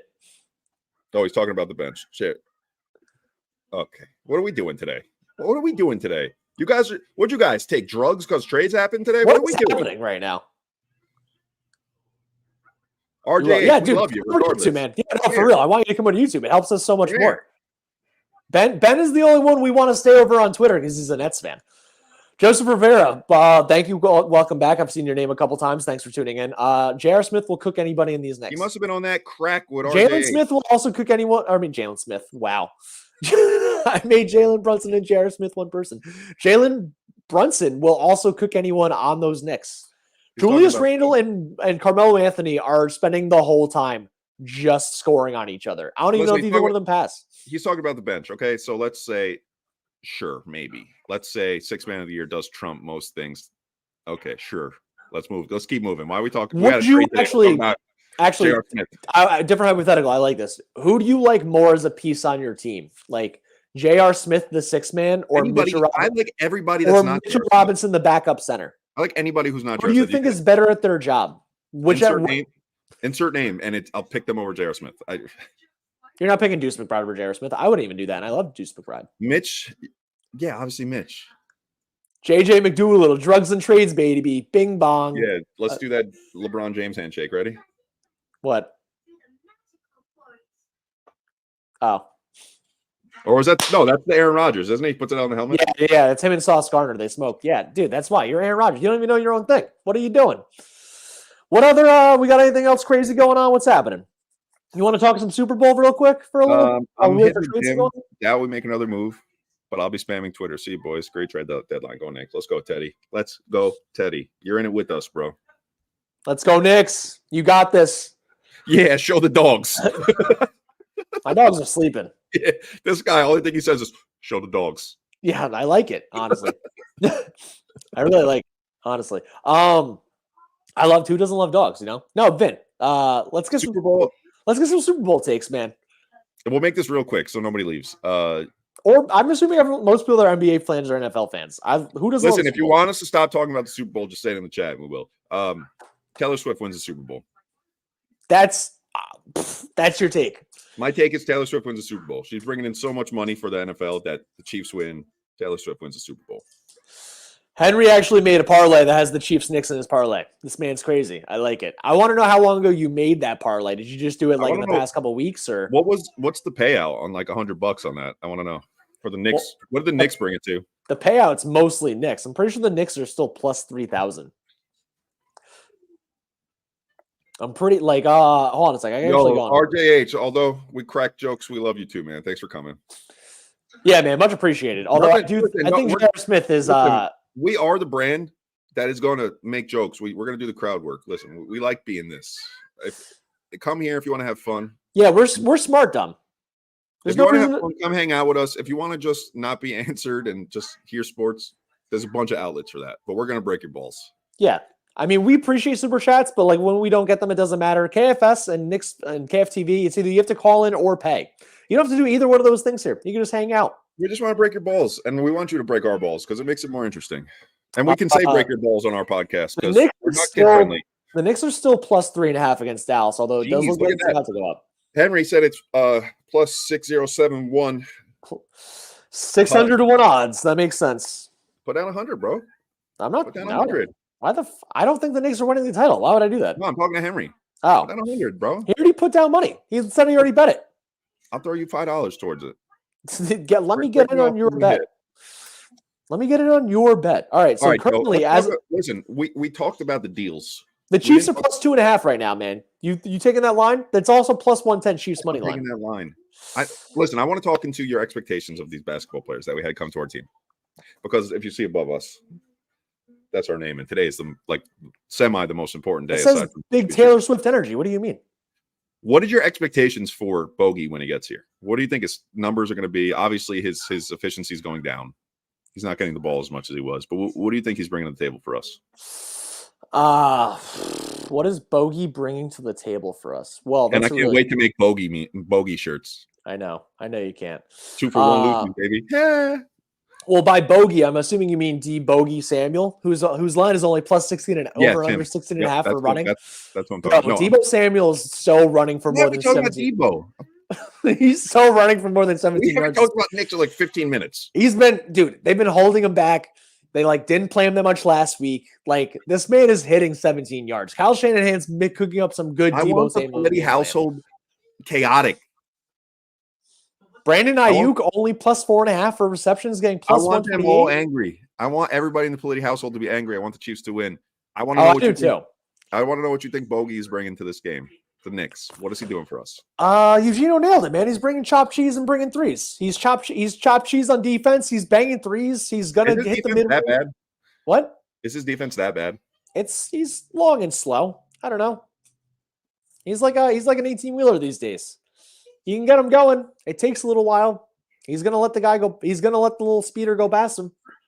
It's not the worst. It's not the worst ever. Like I said, people are saying online he's like 48. He knows better, positioning. He knows where to be better. I said this before. He's less likely to get burnt on stupid back cuts or stuff like that. He's more likely to be able to filter his guy to the middle. Ideally, where Hartenstein, or if Mitch comes back, Mitch is, but.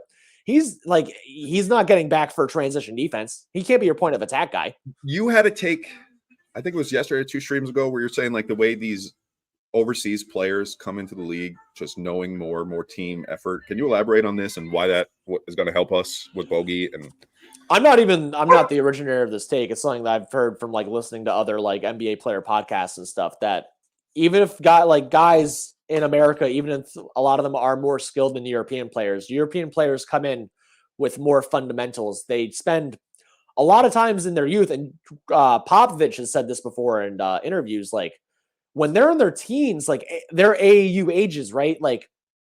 They're practicing 5 days a week and they play a game. In America, you play 4 to 5 games a week and then you practice once. I got such one single baby just got home, brother. What's up? I'm going to set you on single screen. I'll be back in 2 minutes. All right, what up? Yeah, Jaden McDougal literally goes, your guys practice a little bit more. So yeah, that's the thing. It's by them being able to practice more and actually work on fundamentals and stuff like that, they're just more likely to be in the right place at the right time, even if they're not necessarily as great overall. So what I'm looking at of Bogdanovic, I'm looking for 16 points off the bench. I'm looking for this guy to play between 22 and 30 minutes a game, depending on whether he has it going night to night or not. And he is a bench player. He's going to be your bench 3-4 guy. If he's not going, you don't need to necessarily play him the whole time. That's the great thing about having a 34 or 35-year-old that can cook off your bench. If he has it or not within the first 3 shots. And then he's not going to force it. He's already made his millions. He's been in the league over 10 years now. He has playoff experience, and his playoff numbers and his regular season numbers aren't bad. They don't go down that much one time to another. Which is really what you're looking for from playoff contributors is just, can you give 80 to 90% of what you give in the regular season in the postseason, when guys watch more tape on you, when they focus on you, they know your tendencies more in and out. And this is a great way to bring up Julius Randle. If Julius Randle can bring us 80 to 90% of his regular season production this year, then the Knicks would have a great chance against the Celtics or anyone in the playoffs versus what he's done in the past, whether it's been through being double teamed against Atlanta and not having any outlets or being injured last year. He gave 30 to 50% of his regular season production, and we need to have that not be what's happening this year. But that's what Bogey brings overall. It just brings consistency, 3-point shooting, experience. Eugenio, when I say long and slow, I literally mean that Bogdanovic is a 6'7" body, has a decent wingspan, and he's slow as hell. He also goes, he's a corner 3 taker all day. Don't need him to do anything else. Play the 3-point line and make it. Need spacing well of these rebounding freaks we have. He also has a good mid-range. He will take the ball. He can actually initiate and distribute offense a little bit.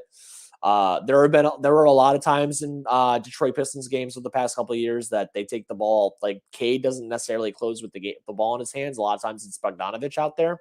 There's been plenty of times where they need a bucket and it's Bogdanovic trying to ISO at the end of the game and not Cade Cunningham.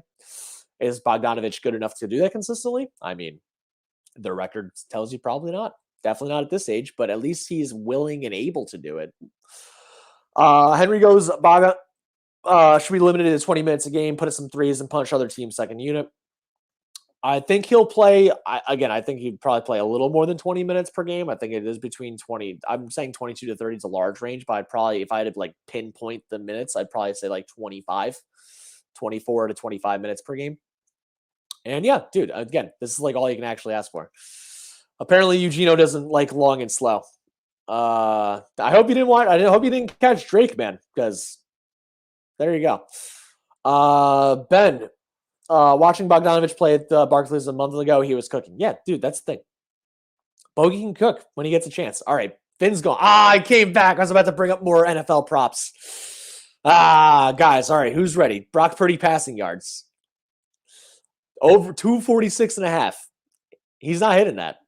Straight up. Son of a bitch, you were sneaking him while I was gone. The Chiefs have a not good run defense and a really good pass defense. Viewers. They're like top 5 in defensive EPA against the pass and like bottom 13 in run.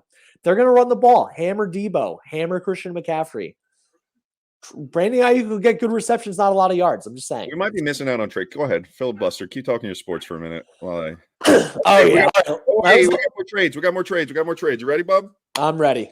Okay, Memphis is sending David Roddy to the Suns for a swap pick as part of the 3-way with Phoenix and Brooklyn. Okay, so the Phoenix and Brooklyn is a 3-way deal. Okay, it's Memphis, Phoenix, and Brooklyn. Memphis is sending David Roddy to the Suns for a pick swap as part of the 3-way deal with Phoenix and Brooklyn. Suns pick up O'Neal and Roddy for their postseason rotation. Nice. Suns retain assets after this 3-team deal for O'Neal and Roddy, including a second rounder and pick swaps. Phoenix now has 2 open roster spots to pursue additions on the buyout market. Nice. Phoenix's whole thing is we have these 4 overpaid guys and we rely on the buyout market. So they're still doing that. So Kyle Lowry will be in Phoenix. I'm so excited for when this finally blows up officially and that Devin Booker becomes available. I'm literally counting. I can't wait for another team Kevin Durant was on to just not work out. That's what I'm excited for, because that's normal. You cheated to get your championship, and then everywhere after that you've been cursed. Did he cheat? I don't think he cheated. He went the cheap way. That's cheating. I mean, if you can't beat him, they always say, if you can't beat him, join him, you know? Like, he joined him. It is what it is. Whatever. He has 2 titles. Benjamin, rightfully so, you should hate that dude. Like, you should hate this dude. 0 rings, 2 rings, whatever you want to consider it, you know? Benjamin, as a Net fan, you should despise this man. Kevin Durant was one toe away from taking you guys to the finals. So, Benjamin, I'm going to tell you right now, he doesn't like you guys. He said, no, I do not want a tribute video. He doesn't like you. You shouldn't like him either. You shouldn't like Kyrie Irving or James Harden either. None of them. Literally none of them. You shouldn't like anyone on the team. Okay, so this makes, for everybody who was wondering how old Ben is, he wasn't watching the NBA when Kevin Durant was playing. Okay? I don't think anyone really cares. We got to literally block. We're going to start blocking Twitter from the chat. So if you're not I'm going to start putting it on subscribers only because of Ben. Ben, you're going to ruin it for everybody. Yeah. Katie has a homeless man shape. That's mad funny. Can't be blessed. Can't be that blessed, man. You can't be a hooper like that and have a good hairline. It is what it is. That's why all the greats have shit hair, except Kobe. Henry goes, has anyone from the Knicks organization ever reached out to you guys for sponsorship? No. We've talked, how do I put this?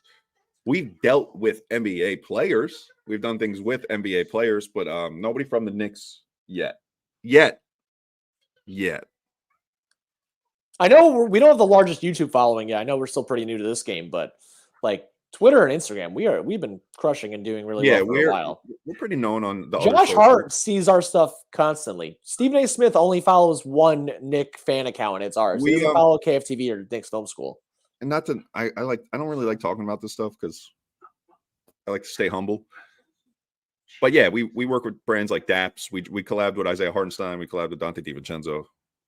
But nothing with the actual organization yet. Yeah, they need to broadcast the show on the Sphere. It's just like, hey, you want to talk Knicks? Never mind. What's the prop for the Chiefs game? Oh yeah, dude, exactly. Let me. They're playing it in Las Vegas. That's why I need to be there, guys. All right, great segue. Anyway, speaking of which, let's go to from Travis Kelce lines. Hammer the overall Travis Kelce. I'm gonna keep looking up trade reports. What's up? I'm gonna keep looking up trade reports. All right, do that. Let's see what these lines are, huh? Travis Kelce receiving yards, 72.5. That's pretty high. Hit the over. Let's see what he's at for 100 plus. 90 plus is plus 172. This is all according to FanDuel. It went away. Let's see. Anytime touchdown scores. We got Travis Kelce minus 105. They're really, dude, first touchdown plus 750. They're letting you do first and last scores this year. Great parlay. We're getting Travis Kelce first and last touchdown. All the touchdowns. The 49ers score no touchdowns. And the Ploy household. While we're on the topic of football, did you watch Rogan and Aaron Rodgers? Plus 5,700 if you get Kelce first and last touchdown. Okay. Did you watch Rodgers on Joe Rogan's podcast? I actually didn't watch Aaron Rodgers once the whole year after he got hurt. I didn't watch him on McAfee. I didn't watch him anything. He was just on it, and he talked about he was actually going to come back. It was set in stone. He was coming back. So you only look like a Joe Rogan listener right now. I just want you to know that. And Aaron Rodgers. So I guess yeah, I'm just on brand. Anyway, he said he was ready to come back. We'll keep this brief. He said he was going to come back. And then they lost those games. And the only problem he has right now is explosiveness on his toes, but he was really convinced because of the injuries he had in 16, 20, that he could play in that pocket, and they were ready. They were going to do it. That's ridiculous. That's absolutely insane. He's 39 years old. He had a torn Achilles. He wasn't coming back. That team sucked. He said I get what he said. And you know why he keeps saying it? It's because there's no way to prove him otherwise now. Of course he's going to keep saying it. He's Aaron Rodgers. Aaron Rodgers is Trae Young. They're showmen. They're more showmen than player. They don't it's all about Dad, would you like once a week show where Joey just talks about other sports? Because we've been talking about it for years now, and I just I know this is Nick centric, but maybe we'll do a show with other sports. Anyway, Henry goes, Kelce's going to propose to take the over. Kelce, anywhere that's offering the betting market of will Travis Kelce propose to Taylor Swift? No, he will not. No, he won't. This woman is a billionaire. You think she wants to be proposed in front of millions and millions of people? Yes. No, she wants it to be done on a private island, on her jet.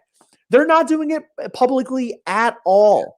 Aside from that, and I hate the fact that we're talking about them at all, but I think it would be foolish if they propose because they haven't been dating that long. What, have they dated one football season? Yeah, basically. I think they started in July. I was with my fiance for 4 years before I did it. So, well, we know how celebrities work, though. I mean, they're in their 30s. I'm not worried about how long they've been dating. I'm saying they're too famous to do that. That's when a football player does that when the girl is a nobody. When no one knows who the girl is. That's like a really cool romantic move, and then everyone sees her for a minute. I can't tell you how much I hate this conversation, man. What, you don't want to talk about Taylor Swift? Hey, 2 more hours till the Roommate podcast comes out for anybody who's been waiting for that. Yeah. God, I really wish Josh Hart could have been traded. Okay. We got more. It would have been so funny. Are you ready, Joe? 76ers made a move. It would have been so funny if Josh Hart could have been traded. You ready for this? Yeah. The 76ers are trading Patrick Beverley to the Bucks. The Bucks are sending campaign to the Sixers. That is a straight offense for defense swap, which actually makes a lot of sense for both teams. I'm just surprised they would do it with each other, being so close in the standings in the same conference. The 76ers definitely need scoring with Embiid out and what they have on their backline still being defensive. And the Bucks 100% need point of attack defense and a dog like Beverly because the Bucks can't stop a nosebleed. The Bucks can't stop a trash can in the wind. The Bucks can't stop a crying baby that pooped his pants. So Patrick Beverley will help a little bit. Am I trusting Patrick Beverley? It's campaign and a second rounder. No details on which second rounder yet. I mean, it's whatever. I don't think that's going to swing either one of their seasons one way or another. I still think the Knicks are better. Let's go, Knicks. Beat everybody. Yeah, we're even taking down the Celtics. I think that we still are better than the Bucks.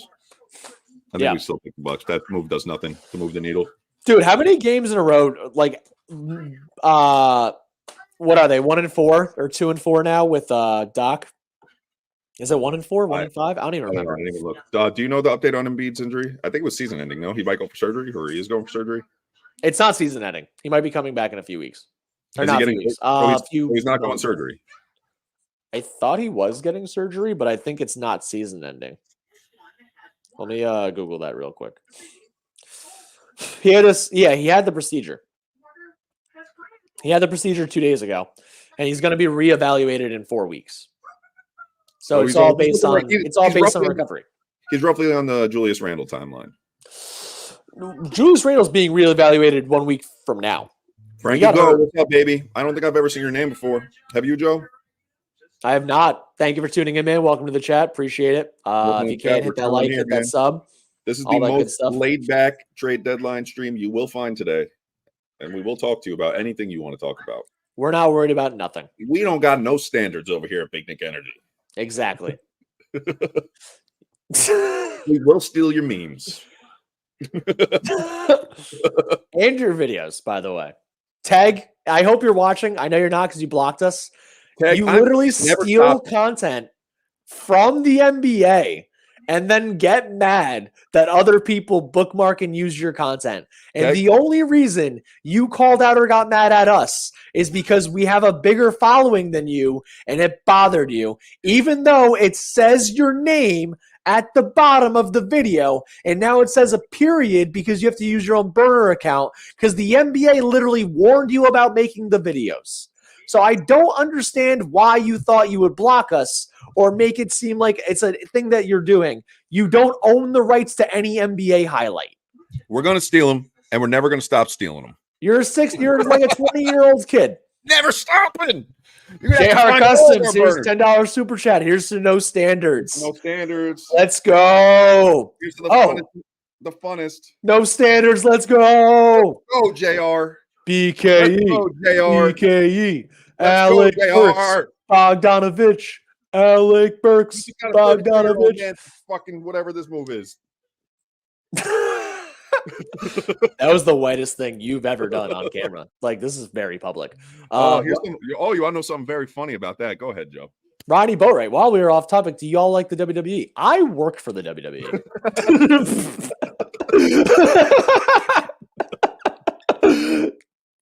Yeah, so whether I want to like it or not, I watch it all of the time. What do you want to talk about? Here we go. LA Knight, yeah. Yeah. Throw your ones up. I can't go that high. Do we have the exact injury for Randall? I dislocated my shoulder, tore my labrum, and kept popping out all basketball season. I was born with a dislocated shoulder, and it's been popping out since I was born. So, I mean. Joey could scratch his right hand from over his shoulder. No, here, I'm going to actually show what I can do because my shoulder pops in and out of socket real quick. All right, this is weird, but here we go. Pop top, Joe. Pop top. What are we doing? You can't hear me. All right, Chad, I'm going to give you a commentary for this. Joey's about to do something. I don't. This is strange, chat. This is probably the strangest thing. He can't hear me. This is strange. Now that we got that over. That did nothing. That did nothing for the question. I can only do that because my shoulder gave him no answer. My left arm pops in and out of socket. No, cool. We got more viewers, man. It was at 23. It's at 28 now. So I did my job, honestly. We don't know. They're keeping it kind of hush-hush. He's being reevaluated in a week. I'm going to say this. To see him on the sideline at every game is a good sign. Yeah. Take it. We haven't seen Mitch on that sideline once. He's also, dude, he's like a cyborg. For all the hate or complaints that any Knicks fan has ever had about Julius Randle, the guy is like a toned machine. He's like built the best a human being can be built. If there's a dude that can come back fast, it's him. Yeah. Okay. So here we go. Let's keep it moving. Quick question: How do you feel about us going to get Bruce Brown for our starting two? Dante coming off the bench. It's off the table. It would have been Evan Fournier in that deal. That would have been the only way. It's done. I don't be upset if you see no trades. It happened. Like we got hour 15 minutes. Hour 15. Robbie just woke up. Let's go. Drop the roses in the chat. Drop the roses in the chat because Leon Rose is a hell of a goddamn GM. Wow. That's one we've had in a long time. Wow. Yo, for real. We didn't even talk about Leon Rose. Like he is. What else could we ask for? Danny Ainge? That'd be nice, honestly. Right? I wouldn't be against Danny Ainge. I mean, I hate the guy, but if he was our GM, this guy's got to be runner-up, man. Behind him. Nah, dude, if the Knicks make the ECF, honestly, Leon Rose wins Executive of the Year. He has to. Between the OG trade, like the DDV signing in the offseason, and then if Burks and Bogdanovic really help the way they hope he does. Yo, Rob, good morning. Good afternoon. I hope you weren't staying up for trading. And good night. We're out of here. Let's go. See you later. No, I hope you weren't staying up because you missed the trade about 2 hours ago. I'm sure you're all caught up now.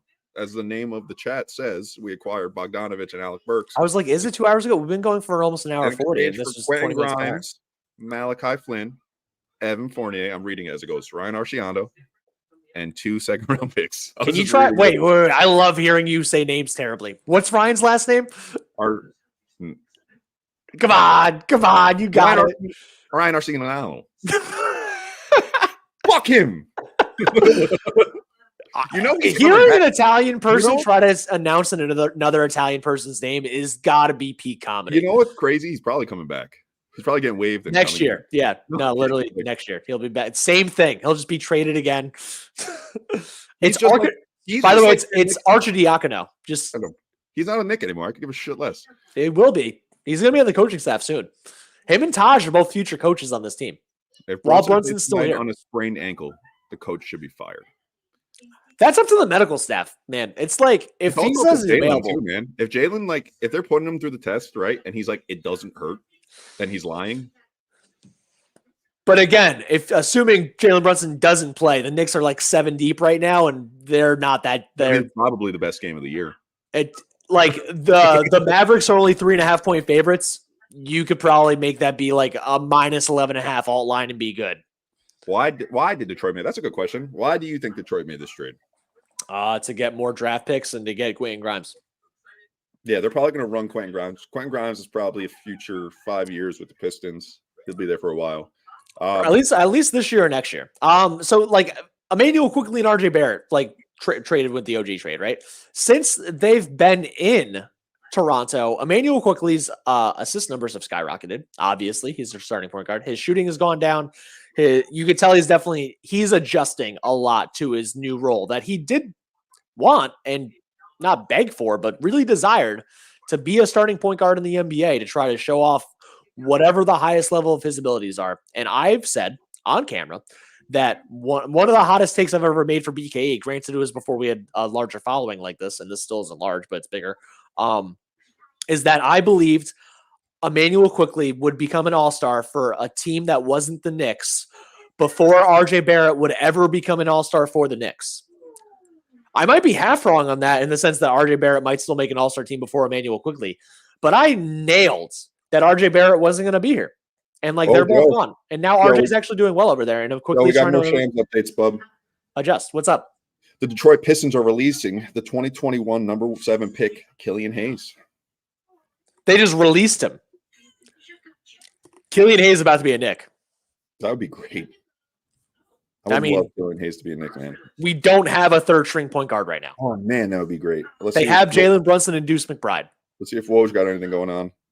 That's wild. That is a wild wave. That's to just wave him for not like waving Joe Harris is whatever. To wave Killian Hayes and not even try to make a deal in the last hour. That means that they weren't getting shit for the guy. That's crazy. I get it. He can't shoot. He's a 28% 3-point shooter this year. I think it's even higher than average. He has no mid range. He's like tall. He's a taller, newer French Elfrid Payton.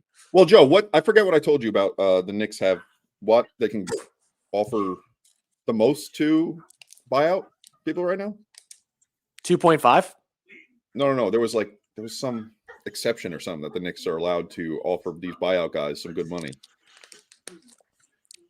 It was like when we first started. Coach, we're gonna come back to some of these comments in a little bit. I know this is reverse order. Carlos goes, Big Nick Energy. The real question is, how big of a parade float are you guys getting when we bring the chip to New York City? We're buying a private. So send in some $50 super chats, man. We'll get a parade going right now. Yeah, right. It depends how much you pay us. Buy some merch. It's above my head. Anyone on Twitter, Instagram, YouTube, come over to YouTube, like, share, subscribe. Give us all the views over here. No, not for nothing. I do got some information for the chat. Big Nick Energy is currently, we have a bus. We're renovating this bus. So if this bus is ready for the championship, you will see an orange and blue school bus out there. You will 100% see it. I'm finding this out now as we speak, by the way, guys. I didn't even know all that. I actually blacked out for a second because I was picturing how to parlay Mahomes under with the McCaffrey over, but we're getting an orange and blue school bus. We got an orange and blue school bus that's going to have merch and TVs and stripper pole? Basketball hoop? A basketball hoop on the back, yep. Mini bar? For you, yeah. Oh, thanks, bud. Do I get to drive too? GTA style? I ain't, so. No, I mean, I'm not driving. I ain't driving. Never driven a school bus. Definitely not going to do it drunk. That's ridiculous. In New York City, dude, you get arrested within like one block, right? It's going to be a nightmare. We'll figure it out. Carlos also goes, keeping all our first-round picks, we can make more moves in the offseason to keep building. Rose the man with the plan. And then Coach throws up some roses. Throw up those roses. Let's get some roses. Coach also said best front office in the NBA. And the Detroit owed us for giving them Durant. They did get Jalen Duren because of us unloading all the stuff we had to unload to get Jalen Brunson. But we got Jalen Brunson. And for what it's worth, Jalen Duren is just the younger version of Mitchell Robinson. And Mitchell Robinson isn't old. And for all we know, maybe Jalen Duren will have to go through the same injury problems Mitch does in like 4 or 5 years. Guys, just heads up, an hour and 10 minutes until the trade deadline is over. Are we going to be going the whole way? I imagine. Really? I imagine. Man, I wanted to just I want to stay mad at Ange, and yet I'm still here. This is almost 2 hours in. It's ridiculous. This guy's just at work asking me to do a live stream, and I say no, or I don't want to. And then here we are. I had to call out of a recording job today for this. Oh, that's right. Guys, I don't know if you know who Mikey Tuttle is, but one of Vin's many endeavors is that he helps Mikey Tuttle do content, which is American Choppers. I don't know if you guys are familiar with the show, but I had to call out on them today because the son of Orange County Choppers, Paul Tuttle Sr., American Choppers, all that stuff. Trade deadline is so much more important than. I'm sorry. No. I mean, if you can share the story, you were supposed to be there at 1:00. What the hell happened? Alex Burks happened. Alex Burks and Bogdanovic happened. So by Alec Burks, you mean Al canceled? Yeah, whatever. Okay, whatever. I just want to know. I'm assuming this is about Killian Hayes. Coach goes, might as well go back to France. Maybe. I mean, dude, there's no shot Killian Hayes doesn't get picked up. I'm telling you, it might be us. I don't think LeBron's moved. No. I wouldn't be shocked if a little DeMar thing happens. I mean, for DeRozan to happen, they're running out of time. And it's just, it's what, an hour, 8 minutes left. I feel like when it comes down to like big ticket trades, you don't wait till the last minute. Those are because like the KD trade happened the day before the deadline. It's just like it takes more to like deal with a contract that big. Yeah, and you can't be on the fence. If you're about to cut a deal for a star, they want to see you all in or they're done. DeRozan's not really a star anymore, but he's still a big name. And I don't. If DeJounte Murray isn't getting moved, that would have been the biggest name. That's why I think we're at this level of the Bogdanovic. Oh, wait, can I pour myself a coffee? It's a long day. No, you're not allowed. Get back to your Travis Kelce takes. I'll be right back. Oh, yeah, let's go. All right, guys. For anyone that's still here, we're going to go back to some Super Bowl NFL action. Let's get back to some of these parlays. Am I right? By the way, there's no shot that Travis Kelce is asking Taylor Swift to marry him on the field. That is ridiculous. They're too rich. I know I said that before. I'm just reiterating again. They're too damn rich. It's not happening. Travis Kelce, first touchdown, last touchdown parlay. Currently plus 578. I kind of want to add on to that. Let's get some crazy stuff going on. FanDuel offers the no sweat. I'm pretty sure in New York, they take away a lot of crap. They don't let you do anything. Carlos is over here trying to ask me a real question. No one wants me to talk about NFL, man. I just want to tell you about how the Chiefs are going to win. I'm going to nail the score. It's going to be 27-20. I'm telling you right now, 27-20, hit that correct score. Carlos goes, how do we feel with Dolan finally letting the front office do their jobs? I want to get to Eugenio's comment, but how do we feel with Dolan finally letting the front office do their jobs as of late so he can focus on his band? I think he's really focused on the sphere and trying to make that be a financially savvy business decision since it took possibly $1 billion more expensive than he thought it would. Yeah, and possibly the court case where he's dealing with accused rape. I don't know. Yeah, that might also be an issue. The Weinstein thing. That also might be a problem. But dude, part of the problem with Phil Jackson was that he let Phil Jackson have too much weight. Yeah. And I think that Dolan's been out the picture since Phil. Yeah. He's just been hiring. Because, bro, a lot of the shit we did, Dolan would have been like, no, you're going to get LeBron. And Phil was a terrible hire, obviously. But, that was, one of the first times he was like, I'm hiring a big name who's seen success and let him do what he does. In a different aspect, Leon Rose is a really big name and definitely saw success doing what he does. And he's just let him Worldwide West, Brock Aller, Gerson Rojas, do their jobs and do you. Is FanDuel better than so quick story about DraftKings. I never used DraftKings. I used to have DraftKings back before they made gambling legal when it was just for building fantasy, the daily fantasy lineups. I had indirectly made 2 accounts somehow at one point, under 2 separate emails. Then when they finally made gambling, and I did that years and years ago, and then I stopped doing it. And then I didn't have FanDuel at all. I'd only used DraftKings for this. And then when I went to I was going to use DraftKings at first. I finally go back on to start gambling when it became legal. And I got blocked out because there was 2 accounts. And then I tried to call customer support, and I was on hold for 45 minutes. Never got a hold of anyone. Then as I'm on hold, I literally downloaded FanDuel, logged in, and I was on before they even answered my call. So I just never used DraftKings. So I still have 2 inactive accounts. In short, Joey's answer is use FanDuel. FanDuel. Unless if we get sponsored by DraftKings, as long as you can send someone to give me a phone call to get me off the multi-account problem, I'll rep DraftKings. I'm assuming he's talking about Dwayne The Rock Johnson. Is The Rock working with us, or is he really taking his Cody? The Rock is fighting in that match, and Cody is going to fight Seth Rollins, and it is what it is. The Rock is really in WrestleMania 40. It's happening.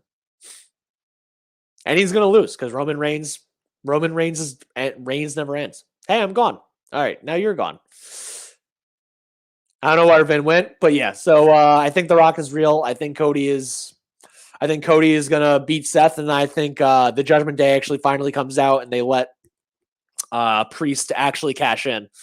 Finally, which would be funny to do it on a match that Seth Rollins is involved in, since he has the best cash in of all Money in the Bank history by doing it at WrestleMania with Brock and Roman in the match.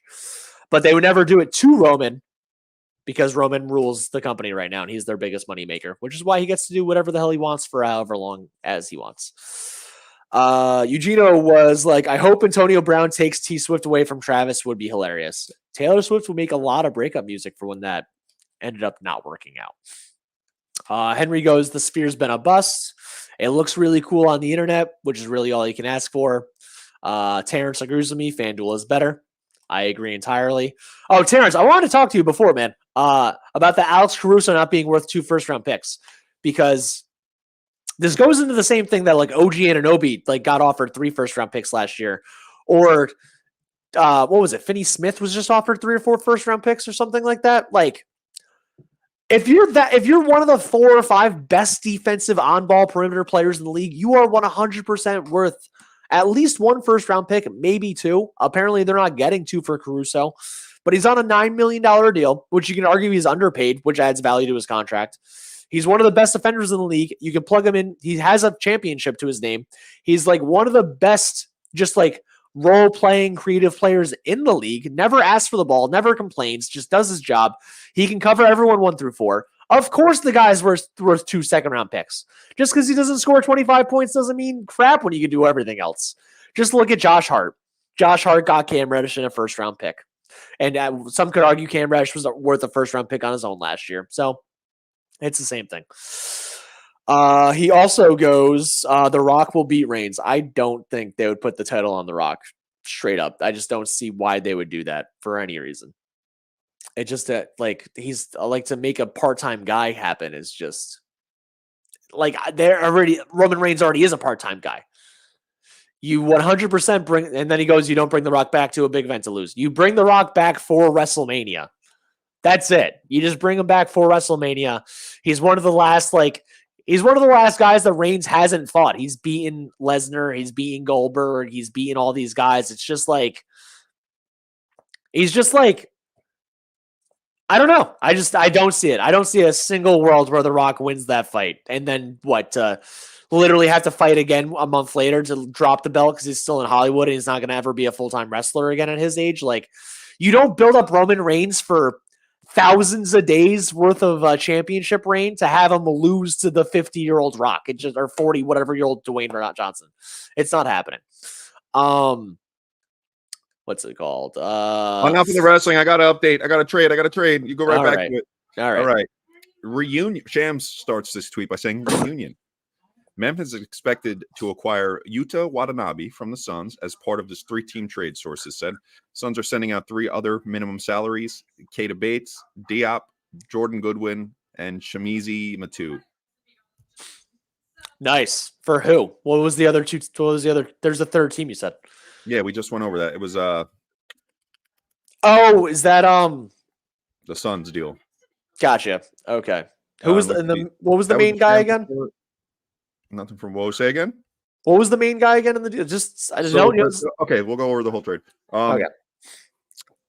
Phoenix has go lower. This is a lot of tweets about them. Okay. I mean, there's 9 players involved. David Roddy to the Suns for a pick swap as part of the 3-way Phoenix Brooklyn deal.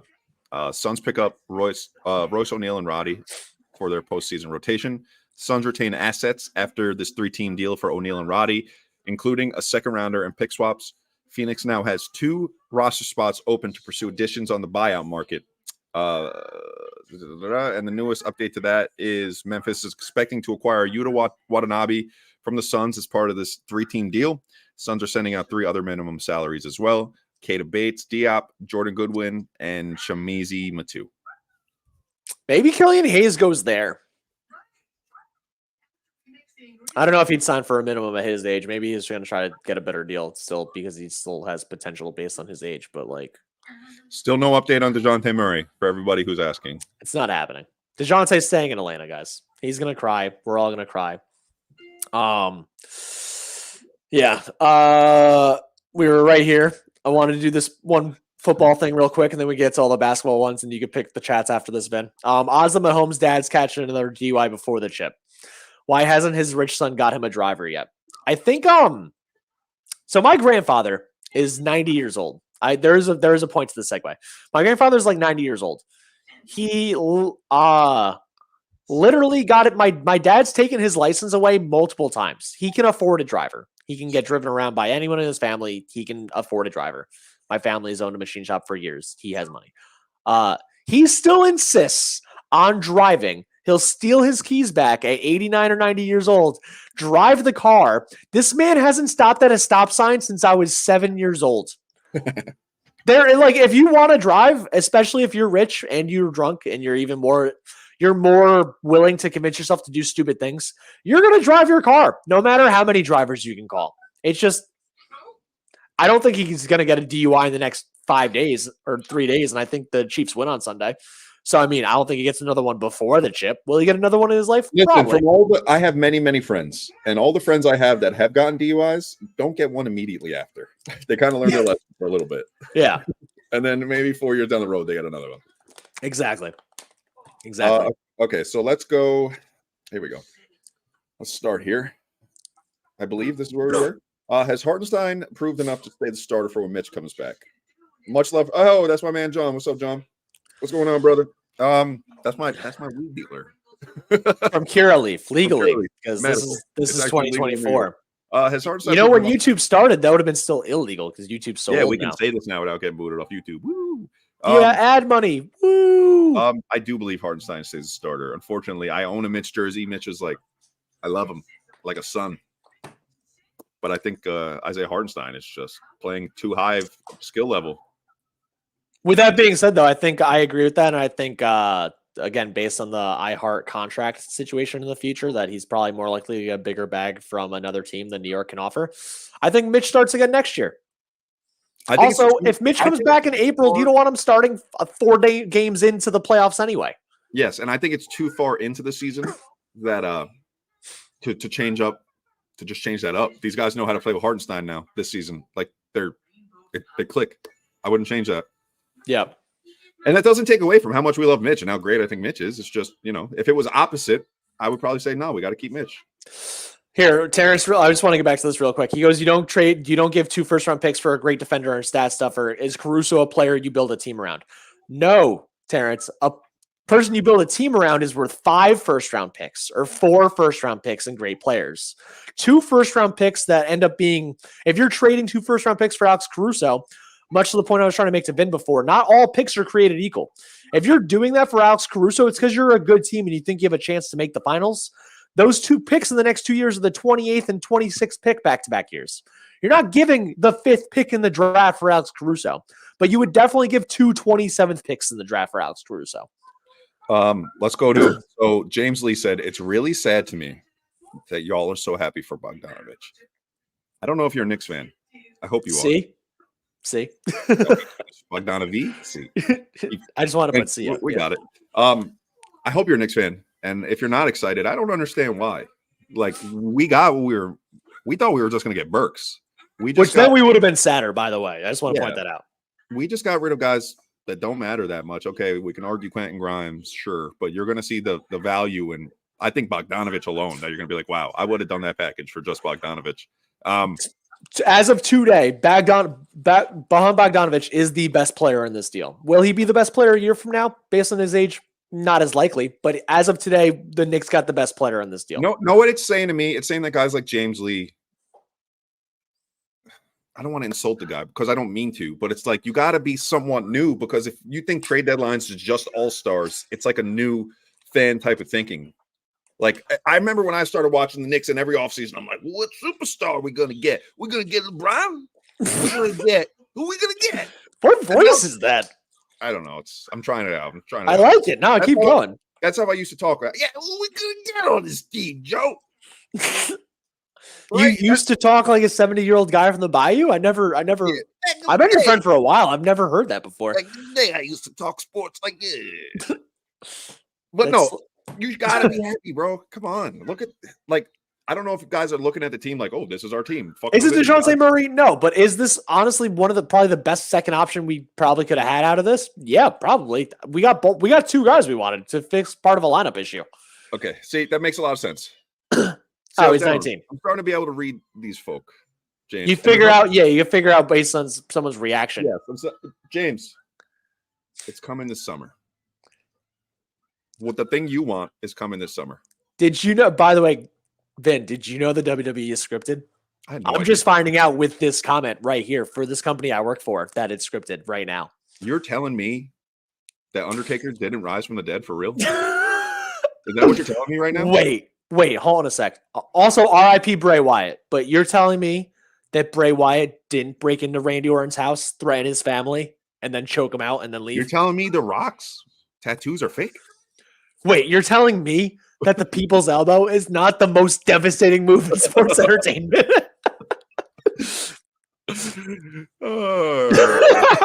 Sorry, James. That was too fun. That was Garrett, but yeah. No. You want to keep going? I could have done that for like 20 minutes. We do have to fill another fucking hour. Yeah. Mitch should start when he comes back, and Tibbs. All right. Monarch Smart TV says Mitch should start when he comes back, and Tibbs will start Mitch. The Nick pick we starting. That's Nick's pick. We starting Mitch. We're not trying to soup up Hart money. There's a lot of S's missing in this. But anyway, Monarch, you don't bring back a guy that's been out for months and months. Though, like, I think Mitch is coming back in April. Like, I've said that before. I said it when he got hurt.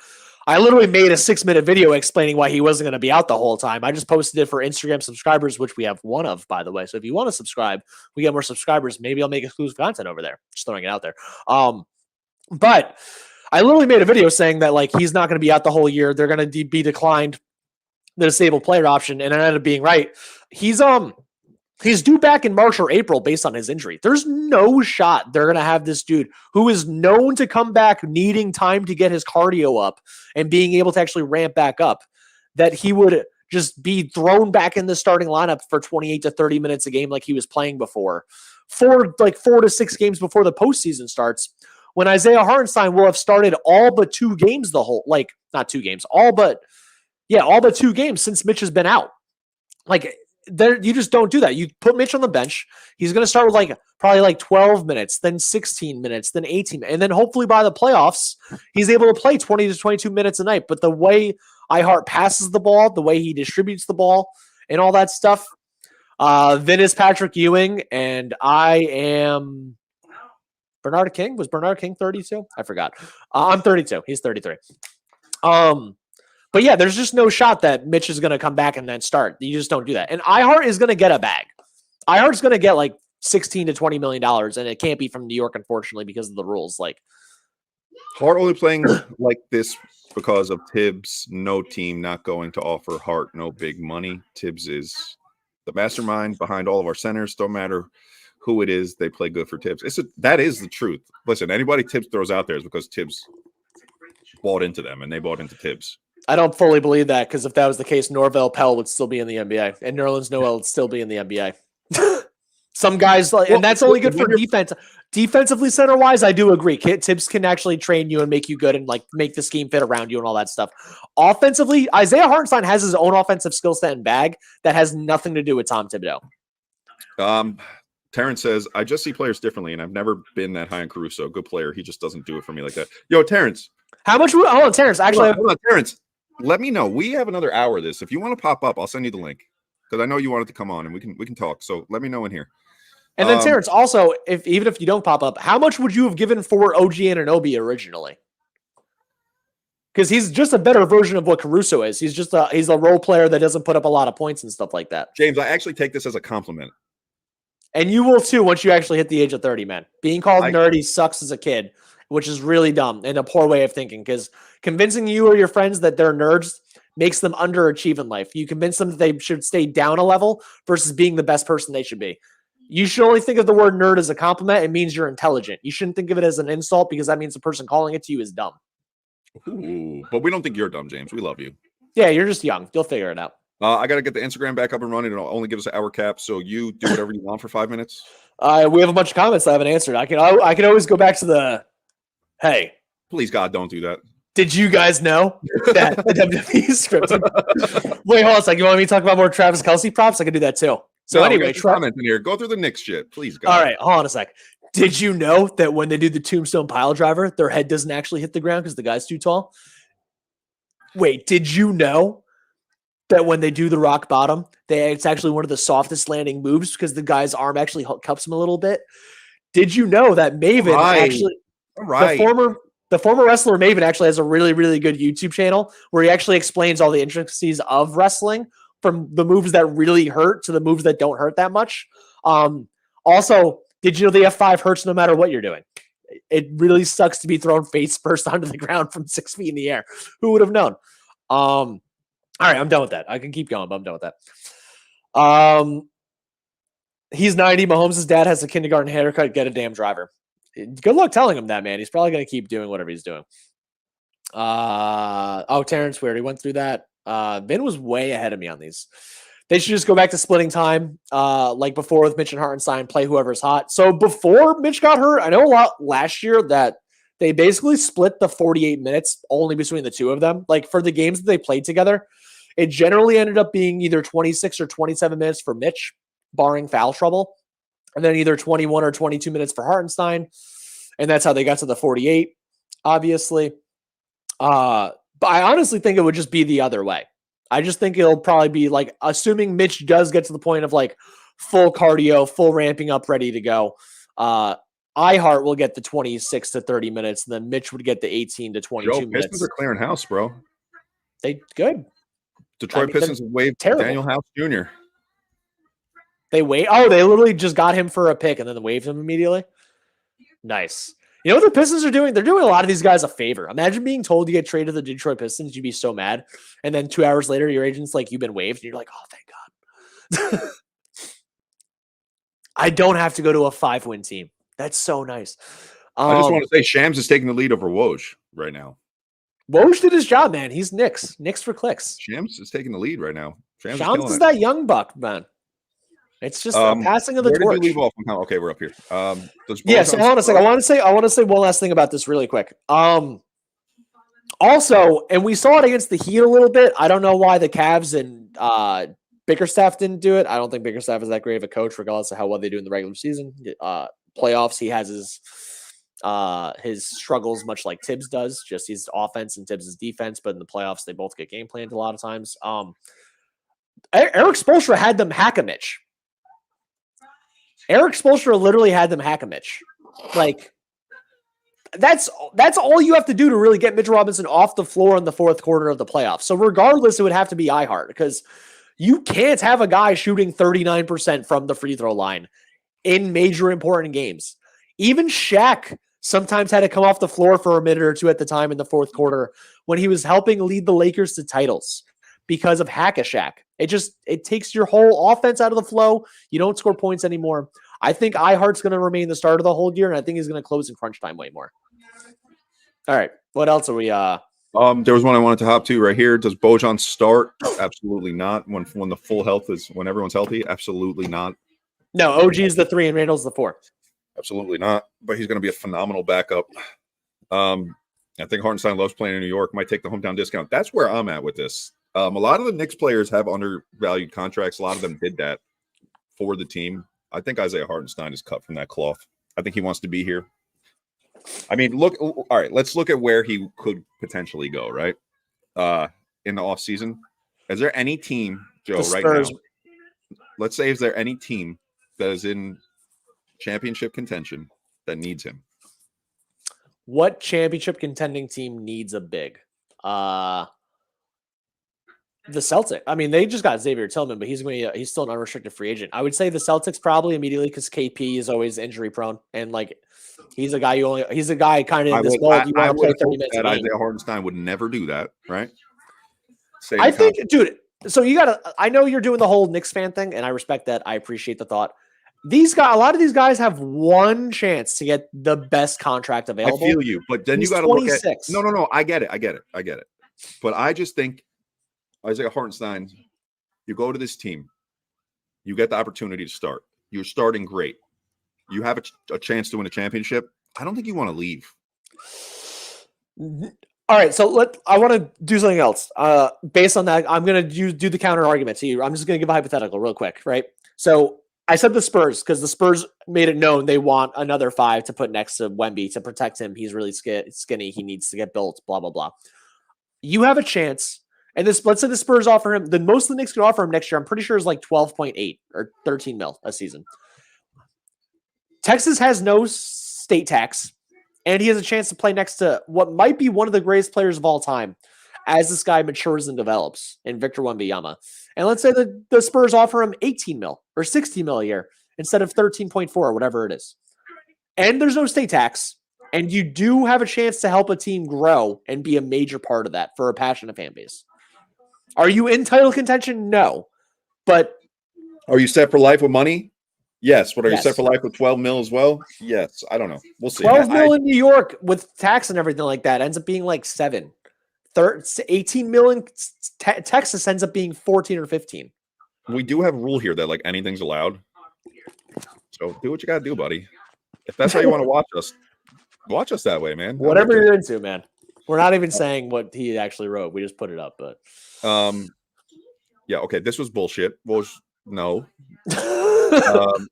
For anybody listening, it said Woj bomb. We got Murray. He's lying. Okay, Monarch. Thank you for being here, man. Very active in the chat. I love activity in the chat. Especially when it's not Ben. Yeah, especially when it's not him or that James L guy. Yeah. We can have a bet on that Mitch shit. I can bet you that if Mitch comes back and fully healthy, he will be in the starting lineup sooner than later. Joey's I already said that I think he's going to start next year because they're going to lose iHeart. So I don't know. I'm not disagreeing with you. I'm saying for this season. So sooner than later can be the starter next year. Yeah, I mean, I would agree with that. Sleepy. All of a sudden, I like Josh Hart again because I know he don't got to take them shots again. Yo, that's true, man. Thank God we did get Bogdanovic and Alec Burks because at least Josh Hart doesn't have to ever pretend to shoot more than 6 times a game. Yeah, because all that he was doing was pretending. They weren't going in. Especially in the playoff, Mitchell come off the bench. Like I said, I think it all comes down to the shape he comes back in. Like obviously he's going to get burned, and we're going to see what level he's at. They're not just going to be like, "Oh, you're back. Go do what you did before you got hurt." That's not how shit works. What about dork? That means whale penis. I'll be that too if you want. What does that mean? Dork means whale penis. Yeah, a whale penis. You didn't know? Why would I know that? The Arch is leaving, and he didn't even get to score 1 bucket. Yo, somebody tweeted when he went in the game. He was like, "Oh yeah, finally, Ryan's in. He's gonna score." I was like, "Chill. Do not mess up his historic run." He didn't score. He didn't score. Mitch was the best offensive rebound player in the league by far. Tibbs is starting him. It's way more than offensive rebounds. As you see, we're winning games without those high-ass offensive rebound numbers. We're like winning games by a lot. I don't think that has anything to do with. Did you know when they do a Stone Cold Stunner, they don't actually do it? You know when they do a Stone Cold Stunner, they don't actually do a front flip into a back flip into the ropes into a handspring moonsault suplex. Did you know that Isaiah Hartenstein is a better facilitator than Mitchell Robinson?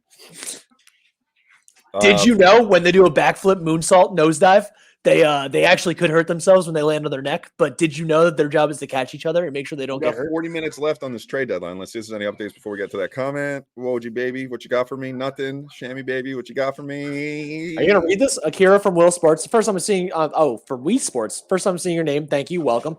We're such a deep team. Having a 20+ point per game scorer off the team, come off the bench is nuts. Facts. Bogey is averaging over 20 this year, and Burks is averaging 14. So, definitely useful. Also, to the defense thing, since they're both on a team that has Tibbs as the coach, is actually in contention and like cares about defense versus whatever they were doing in Detroit, they should just naturally through effort be a little bit better. One would hope. Spurs, Lakers, Warriors. I don't know what Sleepy's talking about. Let's find his previous comment. I'm assuming it's a trade. Oh, I think he's talking about where Mitch could end up. Hart. Yeah, Hartenstein. Yeah. The Lake, I mean, Anthony Davis, man, makes a lot of money for them to really take on another center. Hart was not this good anywhere else. He's also just hitting his prime, dude. He's 25 years old. Like, this is just part of the upward trajectory. I gotta say, it's weirding me out how close this guy's name is to my last name. That's why I had to click. I honestly thought that it was one of your relatives fucking. Yeah, me too at first. I was like, I don't got a Ramon in the family. He's never had this type of opportunity yet either. He's playing a lot of minutes. Listen, you see 4 centers, 5, let's call Taj, right? Come in under Tibbs and do essentially the same shit as each other. Like, we talked about this on the other stream, Joe. It's kind of like the Bill Belichick offense with centers over there. You could put anybody in there, and Tibbs will get them to work. So far. Here, Monarch, I made a really scientific graph. Are you ready? So this, I don't know if you can read it. All right, cool. Can you see that? It says 27-31 on top. Oh, it got clear. So that's also not my address. This is a bill. This is the peak of a player. Where's my finger? From 27-31. This little area is when they're at their best in the NBA. This is all them building. Nope, that part is very hard. This is them building to get up to 27, and then this is them falling off a cliff after 31, unless you're LeBron James. Yeah, unless you're LeBron. Ihart's not at 27 yet, so therefore he's still getting better. That's also why he's never played this well before. All right, big important question. Who on the bench will be counting 3-second violations now? Huge piece missing for us. It's got to be Taj, right? I'm thinking that like that's going to be contagious. Like if he's not doing it, somebody else will. Yeah, because they've been doing it all season. Yeah. There's still 3 other Villanova guys, and they very rarely all 3 are on the court together when we're all healthy. So, do you think Alec Burks will produce more come playoff time? I mean, how much more could you ask this guy to produce? He was killing it for the Pistons. He will produce less for us, but he knows the system. We didn't bring in a guy that we have to teach. Let's go through this real quick. Again, assuming the health thing. When we get to the playoffs, Jalen Brunson is playing 40 to 42 minutes. OG Anunoby is playing 40 to 42 minutes, and Julius Randle is playing 40 to 42 minutes. And insert the two centers are going to combine for 48 minutes, which means there's only 18 to 20 minutes left between those three guys being on the bench, plus DDV playing 25. So there's only like 45 spare minutes in a game to be split up between Alec Burks or Bogey or Deuce or Josh Hart, who also might get 35 minutes a game. So there's a chance we get to the playoffs. Alec Burks and Bogdanovic just help us through the regular season. And if they're not hot in the playoff games, they both play less than 10 minutes in the game. They just helped us get there. What's up, Double M? Thank you for coming back. Appreciate you, bro. Much obliged. Appreciate it.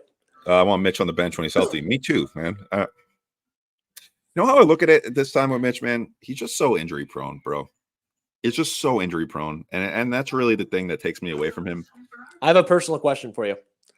Okay. What are you going to do when he leaves the team with your jerseys? He's like the only jersey you've owned in a while. No, I have a few, but I'm going to keep it. I think that he's a serviceable Knick. I put him in that, like, I never threw out my Stoudemire. Maybe when Mitch retires, I'll throw that thing back on and go to a Knicks game. But I can't wear it until that point, right? Just duct tape your name over his name. No, I got money. We'll just buy a new one. That's my wife's calling me. Go ahead for a sec. All right. Where am I at? I haven't done the comments in a little while. Where are we looking right now? Monarch asking Double M, what are you doing here, fam? Well, thank you both for being here, so I appreciate it. That's all that really matters. Feels like 2021 again with Taj and Burks. It feels like 2021 and 28. It feels like every team that Tom Thibodeau's coached has always had an Alec Burks type and literally Taj Gibson on their team. Kyle Michaels, I think this is my first time seeing your name here, so thank you for coming on. Appreciate it. Hart should be the starting center. He fits the role perfectly. I just appreciate what he does offensively on top of the defensive thing. Up and I'm gone again. Oh, there I am. He just like allows for like more ball movement, and he does all the offensive rebounding stuff that Mitch did at like at almost the same exact level. If you look at all the graphs and advanced stats and stuff, they do it almost the same exact efficiencies. Like he does everything you need. I don't think he can jump as high. He's a little bigger, less injury prone, obviously, not quite as athletic or rangy defensively, but I don't see why. I really don't see why you would make Mitch be the starter, even if he hits 100% at some point this year, which I don't think he will. Jesse Seiden from Twitter. Still think we need a backup playmaker table setter. I think that's literally what the purpose of Burks and Bogdanovic both are, is to be backup playmakers and table setters, because our bench now is probably realistically going to be, assuming health at any point, Deuce McBride, Alec Burks, Josh Hart, Bogdanovic, and then Precious until until Mitch comes back, and then Sims is out of the rotation again. So Precious isn't going to create anything, obviously, but those other four guys, and to the lowest amount, Josh Hart, who literally doesn't want to shoot, as we've all seen over and over again. And Deuce still isn't a primary playmaker. Still going to work his way up there. So I think it's going to honestly be mostly Alec Burks and Bogdanovic trying to like help Deuce initiate the offense. But because all four of them, including Hart, can grab and push the ball up the court. And again, for second units, it's not as focused as half court sets in offense. It's about just like scoring as many points as possible in as short a time as possible, and just make sure you outscore the team at that point. So I think they have enough, like, with this deal from a backup playmaker table setter standpoint. Joey, I had way too much coffee. Nice. I actually need to make a coffee. Can we switch? I just been pounding coffee. Can you do the solo for like 5 minutes and then go ahead. Go ahead, buddy. Go ahead. What's up, y'all? Let's switch Joey out of here. All right, let's go through these comments. Hold on, let me make this single screen so Joey can make his coffee. This is the longest stream we've ever done. Thank you, everybody. Hold on. I'm alone here. Let me set this. Bing, ding, ding, ding, ding, ding. All right. Where do we live left? If we don't sign back iHeart, you won't hear about him again. I don't think that's true, Monarch. This guy, people want him, man. A lot of people want this guy. He's definitely showed that he's starting center in the NBA, bro. He's better than a lot of starting centers. I don't know. Yeah, Mitch is very fragile. That's my concern with him. I would hate to see him come back, start, get hurt again. I don't know. I've never thrown my Knox jersey away. Yeah, no. Okay. During the playoffs last year, I had a Porzingis jersey. and I burnt that shit in the fire. I legitimately started a fire in my backyard, and I put the jersey in there, and that was my sacrifice to Terrence Hicks. All right, we're gonna get a guest on here when Joey comes back. I'm gonna send him the link. Almost too many mouths to feed. No, man. I think what we did was we got players who know their role. We got Bogdanovic, who is an older cat. He knows the league. I don't think he's coming in wanting to be a superstar. He's not going to ask for those looks. I think he's just happy to be on a team that has an opportunity to make a run for the playoffs. And Burks, I don't think Burks gives a shit. He's a Tibbs guy. We never gave up at first. You know what that means, chat? Do you know what that means, chat? That means we're planning on getting a superstar this summer. We didn't get rid of any first-round picks. Let that sink in. The Knicks found a way to keep their assets at the trade deadline. You know how important that is? Mitch is a fouling machine. Yeah, double M. I agree. He does foul a lot. He has gotten better at it, though. We saw at the beginning of this season, he was doing all right. Doing all right. iHeart needs to start. All right, Terrence, I'm going to get you this in 1 second. I just can't stop talking in here while I do that. So let me try to multitask. I need Joe back. I never felt this amount of joy while watching a sports team, especially coming off one of the most disappointing Jets seasons, says Craig on the Cobb. I like that name. I'm not a Jets fan. I'm an Eagles fan, but I feel you. I feel you. I need something. I need something to get me there. And these Knicks, they're filling that void, man. Monarch Smart TV says no player scared to come to the paint when iHeart's there, but when Mitch is there, they turn around and his size. They turn around his size and length alone is scary to players. Yes, they know he's an offensive threat. But look at it this way, man. We have some of the most. Our big men are so freaking effective, man.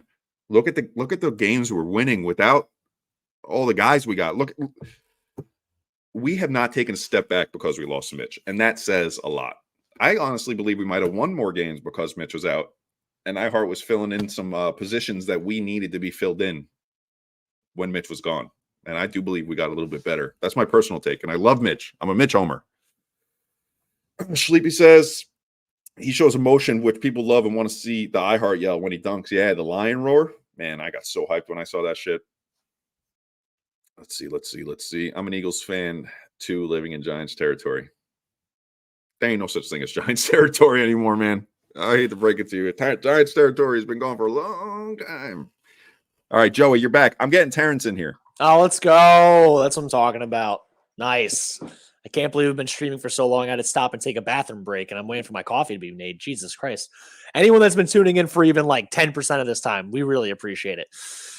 If you haven't already subscribed, hit the like, hit the sub, all that good stuff. Really appreciated. Anyone watching on Twitter, come over to YouTube. It always helps us out here. We are somehow going 2 hours and 22 minutes in.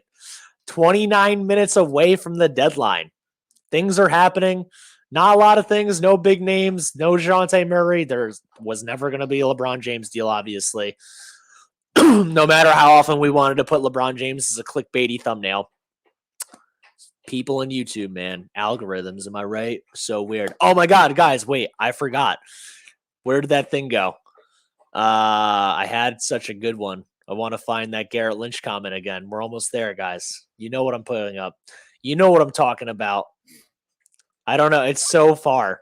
Here we go. I should just pin this. Oh God. Did you know that Cody Rhodes' hair is not really blonde?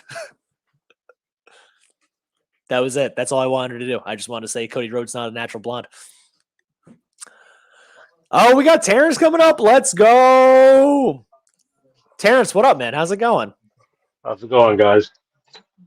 We're doing good. I'm at work, so don't clown me too much on the t-shirt. Terrence, he's finally here. Guys, been a friend of Terrence and I have been friends for a long time. Met him through my older brother. He's one of the most brilliant sports minds I've ever met in my life. I don't even want to talk to you. I want Joey to talk to you because I can't keep up. It's been over 10 years, man. It's been close to 10 years we've known each other now. Yeah. I got a lot of my fantasy knowledge from this man right here. Very intelligent. so intelligent that Joey's got to take it because I don't want to look like a fool. I appreciate that. Let me first start by saying I am also a Mitchell Robinson fan as well. But first off, availability is always the best thing for me. So Hartenstein is there enough to be starting. He's a better passer. He doesn't get too much in foul trouble. He's able to rebound just as well as Mitchell Robinson. To the comment to the guy that says no one is scared to come into the hole, fine. They may not be scared to come into the hole, but he is blocking the ball when they do come in there. So you're getting the same results. You may want to come into the hole, but that ball is getting put back. So you're not going to just go in there and not do whatever you want to do. So he's still a force. But his IQ as a basketball player is much higher than Mitchell Robinson. Now, if they do start Mitchell when he comes back, it's because of the money. Because he's making more money than Isaiah Hartenstein. But he doesn't need to be starting right now. You're absolutely correct, Joey, when you said when he comes back, he's going to have to ramp up his minutes before he can actually start. So if you're going to do that, have him come off the bench, let him ramp up his minutes so he gets to a point where he can have the endurance to play the minutes he needs to play. Right now, Hartenstein is doing what he needs to do, and he's doing all that, and he's also scoring. He's not scoring on lobs and putbacks. He's actually scoring. No, he's got that nice little hook that you can tell he's been working on throughout the year. It's definitely gotten better over the last couple of years. And Terrence, I wanted to ask you actually, assuming the Knicks do have to make a tough decision in the offseason, right? Like, I try to ask this to every person I talk to at one time or another, even with like the facts being the facts that iHeart could get offered a bigger bag somewhere else, or the Knicks might choose to move on from Mitch at some point based on his injury history. And like, if you get into enough playoff series, it's going to be a time where you see more than just Eric Spoelstra fouling this guy with the last 6 minutes of the game, and then it's kind of screwing your team over. But if it was just up to you and the salary money didn't matter, who would you choose to keep for this team next year and beyond if it was only one between iHeart and Mitch? It's hard because my heart loves Mitchell. I really do. I love him. I loved him since he got drafted. I thought he was like a very work in progress. He was one of those works that you would think, okay, well, let's see what he can do. He was a project man. He was like clay you can mold, but you had to mold it. Yeah, but the injuries is what really bothers me. Every year he's been injured for a number of games. But the minute I saw Hartenstein, I didn't know much of his game, so of course I had to go to YouTube and see some of his highlights. And I'm a huge passer guy. Yep. Where everyone loves Michael Jordan, my GOAT, I don't care what anyone says, and people will crucify me for that. My GOAT is Magic Johnson. That was my favorite player growing up. That's always going to be my favorite player because when I played ball, I was a passer. So I love people that can see the floor and see what's there when it's coming there. And he can see the floor before he can see the play as it's developing. I like the way Isaiah Hartenstein can see the play as it's developing. So for me, I would keep Hartenstein just because of the way he sees the game and how he can pass and how he can make people. There's so many ways he passes the ball to players going to the basket to make them get an easy bucket. Mitchell Robinson doesn't do that. So he really can space. It's also part of the passing that he has too. It's like he'll know when the guy's defender doesn't have his face to the ball. He's covering the defender, and he'll point his guy to be like, "Yo, back cut now." Yeah. And it's just like the vision there, even to not only make the pass, but also use your other hand to be like, "Hey, quarterback, like do this." It's just like a next level understanding that a lot of guys, including Mitch, doesn't have. To see that from a big man is very rare. Yeah, very rare. So I would probably keep Hartenstein. I don't know how much it's going to cost them to keep him. But that's my personal opinion. I would keep Hartenstein. But I mean, whichever way they go, I'm okay with. But that's just my personal opinion. Whoever doesn't agree with me, they don't agree with me. I'm going to go with Hartenstein. So T, since I got you up here, man, what was your initial reaction to the major deal that we had today, the Alec Burks and Bogdanovic? I actually wanted Alec Burks back because I thought we needed some scoring off the bench since we lost quickly. Bogdanovic is a great addition to that. I was okay. I was okay with I thought we were going to get Murray. I was okay with that, but I didn't want just Murray by himself. I thought we needed two pieces, so I was okay. I was cool with I'm cool with the Alec Burke and Bogdanovic pickups. I think that's gonna really bolster the second unit when everybody's healthy. So we'll be right there in the East when everyone comes back. I think they'll easily be a second or third seed when everyone's healthy if they can keep the winning the way they're supposed to be. As long as they don't slip. Yeah. Real quick, T. There's a few people that do want to come on the panel. Me and Joey will be doing open panels soon. So we will have a lot of people in here from the chat who want to talk. We'll be doing that soon. But I wanted to go to you. What are you and Frank been talking? Because Frank has been talking my ear off about Burks. Frank spent like 20 minutes of our stream yesterday talking about Alec Burks, man. I have not talked to Frankie about any Knicks stuff in a while. So this is just my take, and that was just his take. Me and Frankie pretty much just have that connection. We're able to. We're old heads. Yeah, we're old heads, man. We're old Knicks heads. You know what it is? You guys have watched long enough to see through like the names. That's like, no, I see the value. I don't care about the name. Yeah. Yeah, I think a lot of the disdain that people had bringing Alec Burks back was that they traded him away in the first place. But it's like, how are you gonna to just say that without the contract that it literally led to the next day, the very next day they signed Jalen Brunson to that deal. They had to get rid of Burks and Noel to make the money work. I don't know why people get mad at that fact. Well, because Alex Burke was a good bench player, and he was someone you can plug into the starting lineup when someone got hurt. He was also a point guard. Someone that can control a point when someone was hurt. So he gave value, and being that we had to give that up, some fans are upset about that. But hey, full circle, he's back. So everyone can be quiet now. He's here again. So. And then what do you like to see out of Bogdanovic? Just keep doing what he's doing. He's a great shooter. I know he's not going to be great on defense, but just don't be an open door on defense. Just play. A lot of defense is just wanting to play. Attitude. Try to play it. Don't just, you're going to make your mistakes, fine, but be where you need to be and have a willingness to play defense.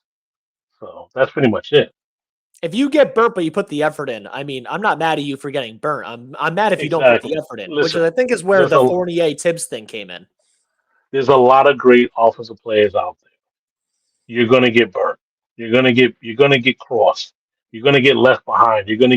Things are gonna happen. But Terrence, just try to play defense. Do you think that Evan Fournier sees the court over there in Detroit, or he's out? Oh, of course, of course. I think wherever he goes, whether Detroit or anywhere else, he's going to see the floor. I mean, come on, he might have. If he stays in Detroit, I mean, why not? Who's in Detroit that he can't get on the floor? They have a horrible. Listen, it's like you said. There's always going to be a 20-point scorer on any bad team. Case in point, like I put in the comments, David Lee is a great example of that. They didn't all start team that way. Yeah, that's always my perfect example. David Lee got an $80 million contract out of being the greatest Knick on a bad Knick team, and got a ring for being benched. So I mean, really, best of both worlds. Exactly. So you don't have to be that great. You just got to be great when you need to be. So I think Frank is about to come on and join you. He just sent me a text. Send me that link. Hey, put them on. We're getting an open panel. We're getting like our own BKE open panel right now. I like this. And to answer your earlier question, Joey, I never really knew of OG's game before he got here, so I don't really know what I would have gave up for him. Gotcha. As far as Caruso, I only really seen his game when he played with the Lakers, and again, it's just a difference of opinion. I'm not saying he's not worth. From what you were saying, I understand your point of view, and you make a very good point for giving up 2 first-round picks for him. I'm just saying, for me, same thing where Vin was saying, if I can get someone like him and hold on to my first-round picks, I'm going to do that. I'm not going to give up first-round picks for someone who I'm not building a team around. You don't do that, and that's just part of the old school in me. But but also understanding the way the game has changed. I get the 3-and-D player. I get that you need glue guys. You need people to play defense and all the other stuff. But I'm not going to give up. I'm going to try to hold on to my first round picks as much as possible, unless I want to unload it for a franchise player. Like we got these guys. We got OG. We now got Burke. We got Bogdanovic, and we still got our first round picks. We can now unload that for a superstar in the summer. Terrence, I've been on the Devin Booker train for like 2 years now, man. So I'm gonna keep riding one way or another. I would love Devin Booker. For those who want Karl-Anthony Towns, I can't stand that notion. I don't think Karl-Anthony Towns is worth anything coming to the Knicks. I'm sorry. I don't like him. I don't think he's worth it. He's not. He's definitely not worth Julius Randle and 2 to 3 first-round picks. That just doesn't make any sense. He just doesn't have that game. If you are supposedly brought to a team to be built around, and you were the number 1 pick, and then years later they pick another guy up, and that guy is now slowly becoming the number 1 person and number 1 option of your team, you are not worth being picked up on another team. Terrence, I'll go one heavier than that. If there are games where even where you have it going, you get benched in the 4th quarter for your backup Naz Reid, you are definitely now worth an all-star player and multiple first-round picks. And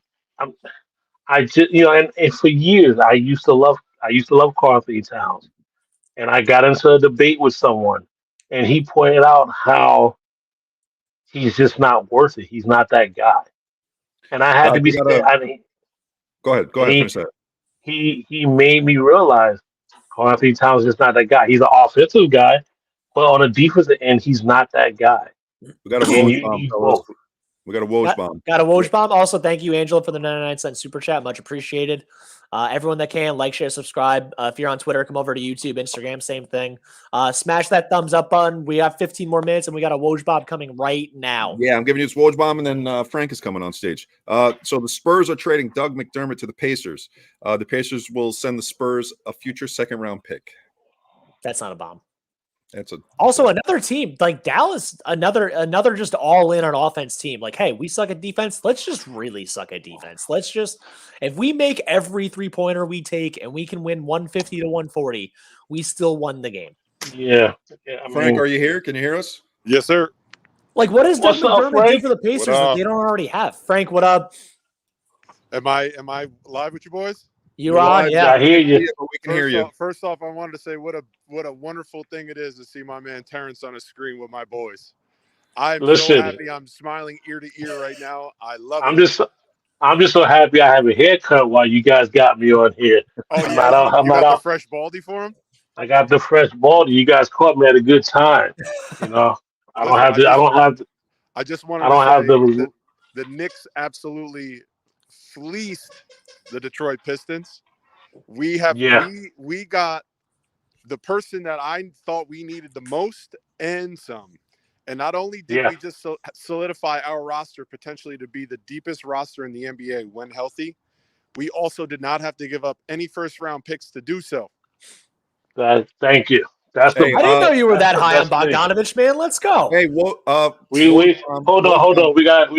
We we got another sneak peek bomb coming in here.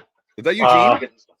He's coming in hot off the press from the back office. Eugene? Yeah. We got the whole fantasy league is in here. This is half our league right now. What's up, fellas? Thank you for having me, man. What's up, Eugene? Yo, I got a nice Woj bomb for you. DeJounte Murray will not be traded. Eugene, while you're here, man, real quick, how crazy is it that not only the Knicks, but no one gave this team 2 first-round picks for DeJounte Murray? Like, how insane is that? I mean, I'm curious. I think it's some bullshit, but I'm happy. I'm happy with the picks that we actually do have. Hold on, I'll take that. What happened? Terrence is on the move. Terrence's belly just gave us a take. Yeah. I want to move. I'm sorry, guys. We're going into my office right now, so we can have a little bit more. You're good. Oh, you got it. Hey, look at that. We're giving YouTube some private time right now. I like this. None of that stuff was going on. The last 11 minutes of the trade deadline is getting pretty romantic right now. It's like Valentine's Day. Yo, forget super chats. We might have to open up our OnlyFans.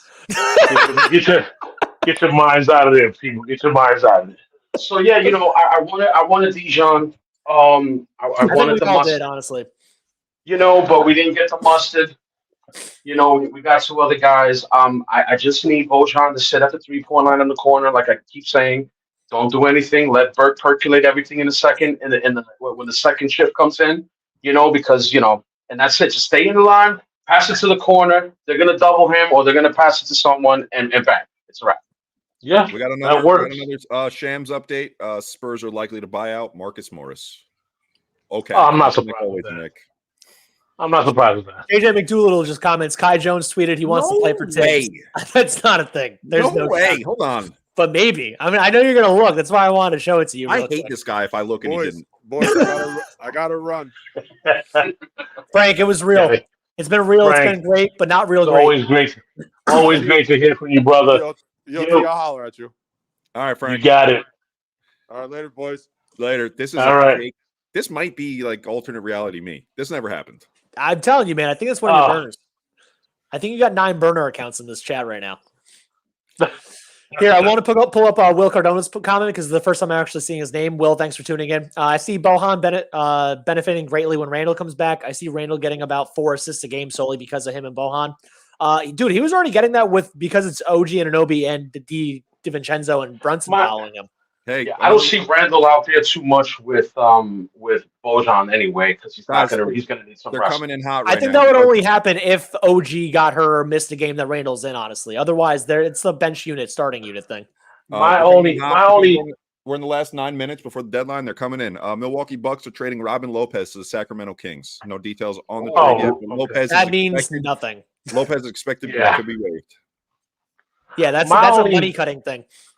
My only gripe with Julius has always been, I don't like when he has the ball in his hands too long. Top of the key, especially. He's almost, I want to say 6 out of 10 times going to make a turnover, or he's going to force the ball to the basket. Now, everyone always complains about, he's not this, he's not that. I know that. I knew that from the time he got there. I never expected him to be the guy. But I was happy that he came to New York because we didn't have anybody. We had just lost Carmelo. We lost Porzingis. At least we had someone that wanted to come here. So my thing was, we always needed somebody. One, we needed a team that can stay together for a while so they can gel and get some, get to know each other instead of having a different starting 5 every year. Yes. I think that was the one thing that hurt Carmelo. He always had a different starting 5 every year. How do you get used to that? So I think Julius has benefited from having a nucleus and just 1 or 2 pieces being changed once a year. And I keep saying he needs to be either the second option or the third option. You need to take that pressure off of him where he doesn't have to think so much. He's a good passer when he's passing, but he doesn't need to be dribbling the ball too much. So, with that being said, Brunson was a great pickup. I'm very happy to be wrong on Jalen Brunson. I didn't think he was worth it. I'm very happy to be wrong. He's a great player. He's gonna be great for as long as he stays healthy, he'll be a great player for years to come. Terrence, I think I know what happened, how Julius Randle turned into this. I've done enough research on this, and I watched some breakdowns on it. So comes into the league, Lakers, drive to the basket guy, aggressive, drive to the basket, layups, dunks, right? Right. He goes over to Pelicans, right? Yeah. Yeah. They needed him to do more than that, right? So he started getting a little bit more of a bag, right? He starts learning to dribble a little bit more. It wasn't here, but it was starting to develop. And then this guy gets traded to the Knicks where there's no shot creator. He's the only one, and let's say a tab above Elfrid Payton at the time. There's no shot creator, but 4 power forwards somehow. This much, right? This much of a shot creator, and then Julius Randle. So we're going, we need shot creation. This is what we need from you. We need you to start going dribbling more. We need you to start taking 3-pointers. We need you to do everything, right? Then they go and get Jalen Brunson. A little bit of that weight is taken off of him, but now this is the bag he's in, and he's going to continue because he already started developing it. He's going to keep it going. Then they go get more you also got to remember creators, and then he's just this is the kind of player I am now. Yeah, I have to do this. You also got to remember who he started. You got to remember who he started his career with. Yeah, Kobe Bryant. I don't know. He only got to play with Kobe for a year though. It would have been 2, but I mean he broke his ankle 8 minutes into a game. The fact that he started with Kobe is he got that process, that workout, that mentality being around Kobe that stuck with him for life. If you ever talk to him, he talks about that a lot of working with Kobe. So it kind of stuck with him for so long, which goes to what you're talking about with the Pelicans and then comes to the Knicks. He felt he had to keep staying like that. And it's understandable. I think every great player needs a great point guard. And that's all he was lacking was that point guard, that guy that's going to facilitate, not have him stay on the top of the key, slow the ball down. Point guard. Yeah. Correct. So now he's playing with a good point guard. And also, he also has, 2 centers now that also take a lot of pressure off him as well. Yeah. The biggest as hell in rebounding, which is a beautiful thing. He's still got that in his bag. Yeah. We got another update from Shams to avoid a $1.5 million upcoming contract bonus for games played. The Toronto Raptors are planning to waive Spencer Dinwiddie. Oh, that's a big name available. That's going to be a big available name for the buyout market. Yeah, I've always liked Spencer Dinwiddie. I've liked him. The most special thing about him is he actually hits and shoots 20-footers. Yeah. That's a guy you need in the playoffs, and at the end of the year, when they're throwing everything at your star players, he can hit that 2-pointer that you need to get you over that hump. When we have this bad habit of losing these big leads in the fourth quarter, and that's the guy that can maintain with just a 20-footer or a turnover. I would sign him. I would get him. Dinwiddie always scared me a little bit because it's he's the same dude. He can do the worst of RJ, right? Where it's he can go 3 for 15 and shoot you out of a game sometimes. So it's the thing is he would be brought onto a team, not the Knicks, any team. It's if you're the coach, you got to know if this guy has it going in the first 10 minutes and then either pull him or let him play. Yeah, but the difference is that T. The difference is that Barrett was a starter though. He wouldn't be a starter on this team, so he's not going to be able to chuck off 40 shots. You do that, you're going. Yeah, I don't think he's going to be a starter on any team that brings him in, which is hard for him. Guys, Adrian, and he also. Go ahead. I'll let you finish that take. No, good. Yeah. Adrian Wojnarowski, 76ers are trading Jaden Springer to the Celtics for a 2nd-round pick. Jaden Springer's a sneaky pickup, man. He was doing all right for them a lot of the games. He's 22 years old. He's a G League MVP 2 years ago. 3 minutes left of the trade deadline, guys. Dinwiddie would be someone that can give a spell or two to Brunson at the point guard, and he'll be a scoring point guard as well. So that's not a bad. That wouldn't be a bad. I don't see the Knicks bringing him on though. I wouldn't hate it. Probably not. Happening. Yeah, I don't think they would either because they'll probably let McBride back up Brunson for a duration, which I'm not against though. I'm not against that. I'm not against that. I would like to give McBride more minutes because he does play defense and he's a good defender. He's a great attack defender for his size for sure. And he has been playing very good offensively lately. And that goes back to what you were saying about Burks coming on and then Bojan coming on. They both can bring the ball up the court with the second unit. McBride doesn't necessarily have to play point guard the whole time. Correct. And I think I said it when the last time I was on. I had joked around saying we were talking about Julius Randle's injury, and we was like, "Where's the points coming from?"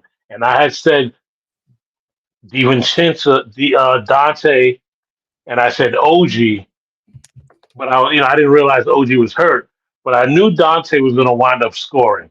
I just didn't. I'm waiting to see how the scoring is going to take with OG. I think we're going to be surprised with the scoring from OG when he comes back. Now that Julius Randle is out, because it's going to take obviously going to take a collective of people to score. Because you really kind of saw how much we needed Julius Randle against the Lakers. Bruce Brown staying with Toronto per Adrian Wojnarowski. That's crazy. That's almost as crazy as DeJounte not moving anywhere. Like Bruce Brown is not a good contract for them to hang on to. I want to ask Terrence how he feels about this. Terrence, you've been watching basketball longer than us. Have you ever seen a player on another team? I don't know if you saw this interview, but Bruce Brown and Jordan Clarkson did this too. Okay, so two of these players basically were like, I will play for Tibbs while they're on another team. I will be with Tibbs. Right. Have you seen this? Have you ever seen another player do that at any point before saying, I want to play for a different team's coach? 3 o'clock. Maybe Shaq did it with the Lakers. I think I have seen it. I cannot say which player it was, but I have seen it before. Sometimes it works out, sometimes it doesn't. Nowadays players have a lot more control than back in the day.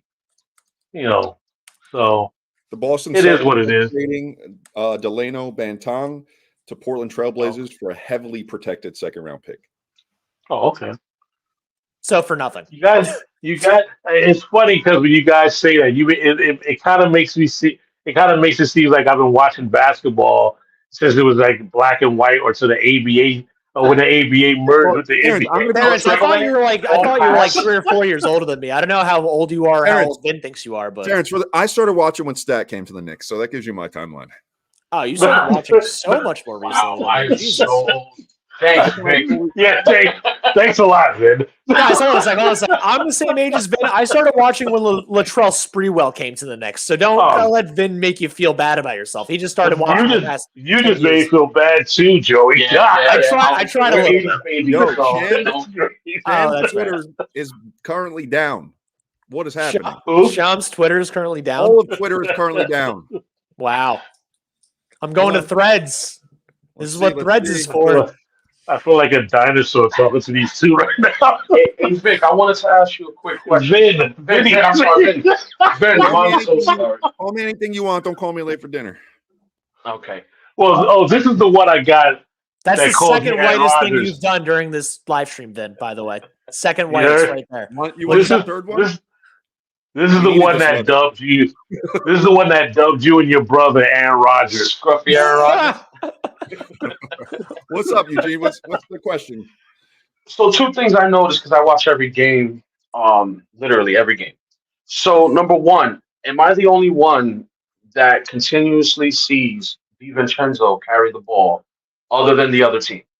I know 2 games ago, everyone was just hollering, carry, carry, carry. That's going to stop once we get to the end of the year or past the All-Star game. I think it's going to go to the league, and they're going to start calling that carry because literally he carries every time. Well, they finally called one of the other Brunson that girl, which wasn't a carry. No, it wasn't. It was a carry. I think DiVincenzo's carry. Oh yeah, his is more ridiculous than his. This is the and one carry. Yeah. Yeah, no, it's like watching hot sauce Yo, I gotta tell you, a lot of guys in the league are doing it though. They're just letting them do it. I don't. Yeah. But they were supposed to be cracking down. But it's funny. Only the female referees are the one that'll call it. The male referees is like, whatever. Just let them dribble the ball. They were supposed to be cracking down on flopping too, and that lasted 2 weeks. They were supposed to be cracking down on travels, and there were like 4 or 5 of them in that last game. My God, yo, the last against the Pacers, or was it the Pacers? Yeah. Yeah, the Pacers. That was game. The worst called game I've seen in years. Literally years. Twitter's the back. Memphis game, they was traveling. I was like, what are you doing?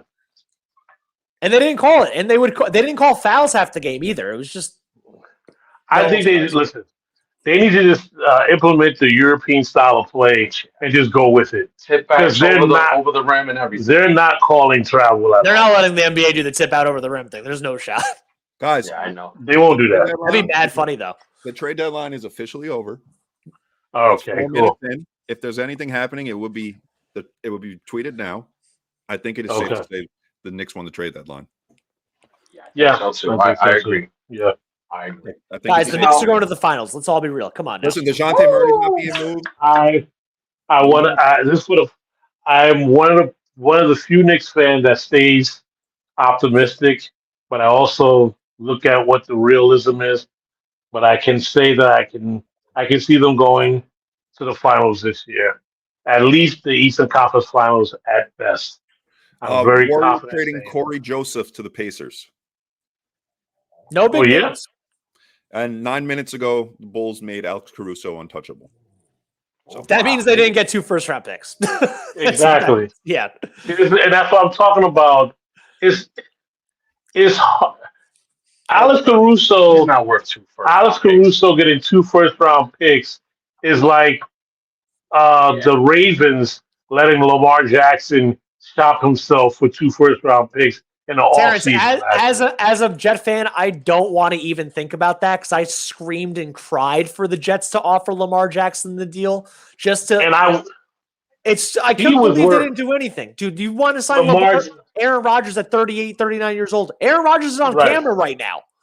Now Lamar Jackson is worth 2 first-round picks. Yeah, not Caruso. But not Alex Caruso. He doesn't score. Eugene, I know you were listening before, but like when I say 2 first-round picks, I know I explained it, but I'll just do it again real quick. Like two 28th overall picks aren't the same as like 2 top 5 picks. That's why when like if you're the team like the Bulls offering 2 first-round picks or wanting 2 first-round picks, it's that you're looking for a team that's a contender that might be trying to pick 30th, as in they won the finals. You're not the Pistons. No, I get you. But I wouldn't. I mean, this is just me. But for Caruso, I give probably a 2nd-round pick and an expiring contract. Yeah, he's worth way more than that to me. But I don't think so. I think he's worth just as much as what's this guy who just got traded to? I'll tell you right now. He's similar. In the meantime, Ryan, say it, Joe. Arcidiacono cannot resign. Yeah. He's getting waived, and he cannot resign to the Knicks this year. Yeah, that's the same thing as last year. Literally the same exact thing. He was forced to be in the trade for money. He got waived within a week, and now he can't be a Knick. He can't hang out with his friends anymore. At least come hang out, right? I think he should retire and be a coach, man. I said the same thing about Taj too. Just put him in the coaching get staff. Him a seat behind the Knicks bench for the rest of the season, so he and have him call out 3 seconds. That's all. Yeah. Give him a little cash on the side, and you just sit right behind the bench and do that. We should make it a new Herb Williams. That's what we should do. Dude, you know what he was doing, right? He was sitting on the bench and screaming at the refs when guys were doing in the paint violations and getting calls for the Knicks. Oh wow. Yeah. I feel like Caruso's very similar to like Patrick Beverly. He comes in with all the energy and all that hustle, but he doesn't necessarily score. And he just plays pretty good defense, and he's more of a pest than he does play good defense. Caruso is a pest. He's not. I'm sorry, he's just not worth 2 first-round picks at all. So sorry. That's okay. You guys think that way. He's actually one of the top 3 defensive players in the whole league for the past 3 years. That's how. It's not being a pest. It's being the best at it. Yo, the Pacers sent a 2nd-round. And I truly, you know what? And I give that to you. Again, I'm just not giving. And to what you're saying, if the Bulls were asking for 2 back-end first-round picks, maybe. But I guarantee you that's not what they're asking for. They weren't looking for that. Yeah. Also, they're looking for 2 first-round picks that are probably good first-round picks. I mean, I don't think he's worth that much either. Then I think when they say 2 first-round picks, they're like, "Hey, Bucks, you need a defender. Give us 2. Give us your 28th expected to sign Spencer. Yeah, but I don't think they can. Say it again. The Lakers are expected to sign Dinwiddie. To sign Spencer Dinwiddie. I'm not surprised. That makes sense. That makes sense. And they still have D'Angelo Russell, right? They never traded him during this whole thing. No, so that makes a lot of sense.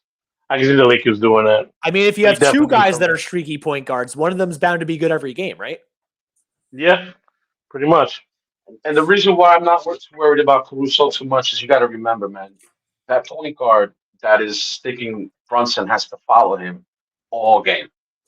All game. He's not going to have the energy after getting broken down, going into the paint and ones. JB's destroying every point guard he plays. And so these guys still got to play. Yeah, absolutely. I'm not saying Caruso is like an all-time great player or anything. I just don't value. I think of first-round picks differently than a lot of people do. Like I think a lot of things people first-round pick. It's like every first-round pick is Victor Wembanyama.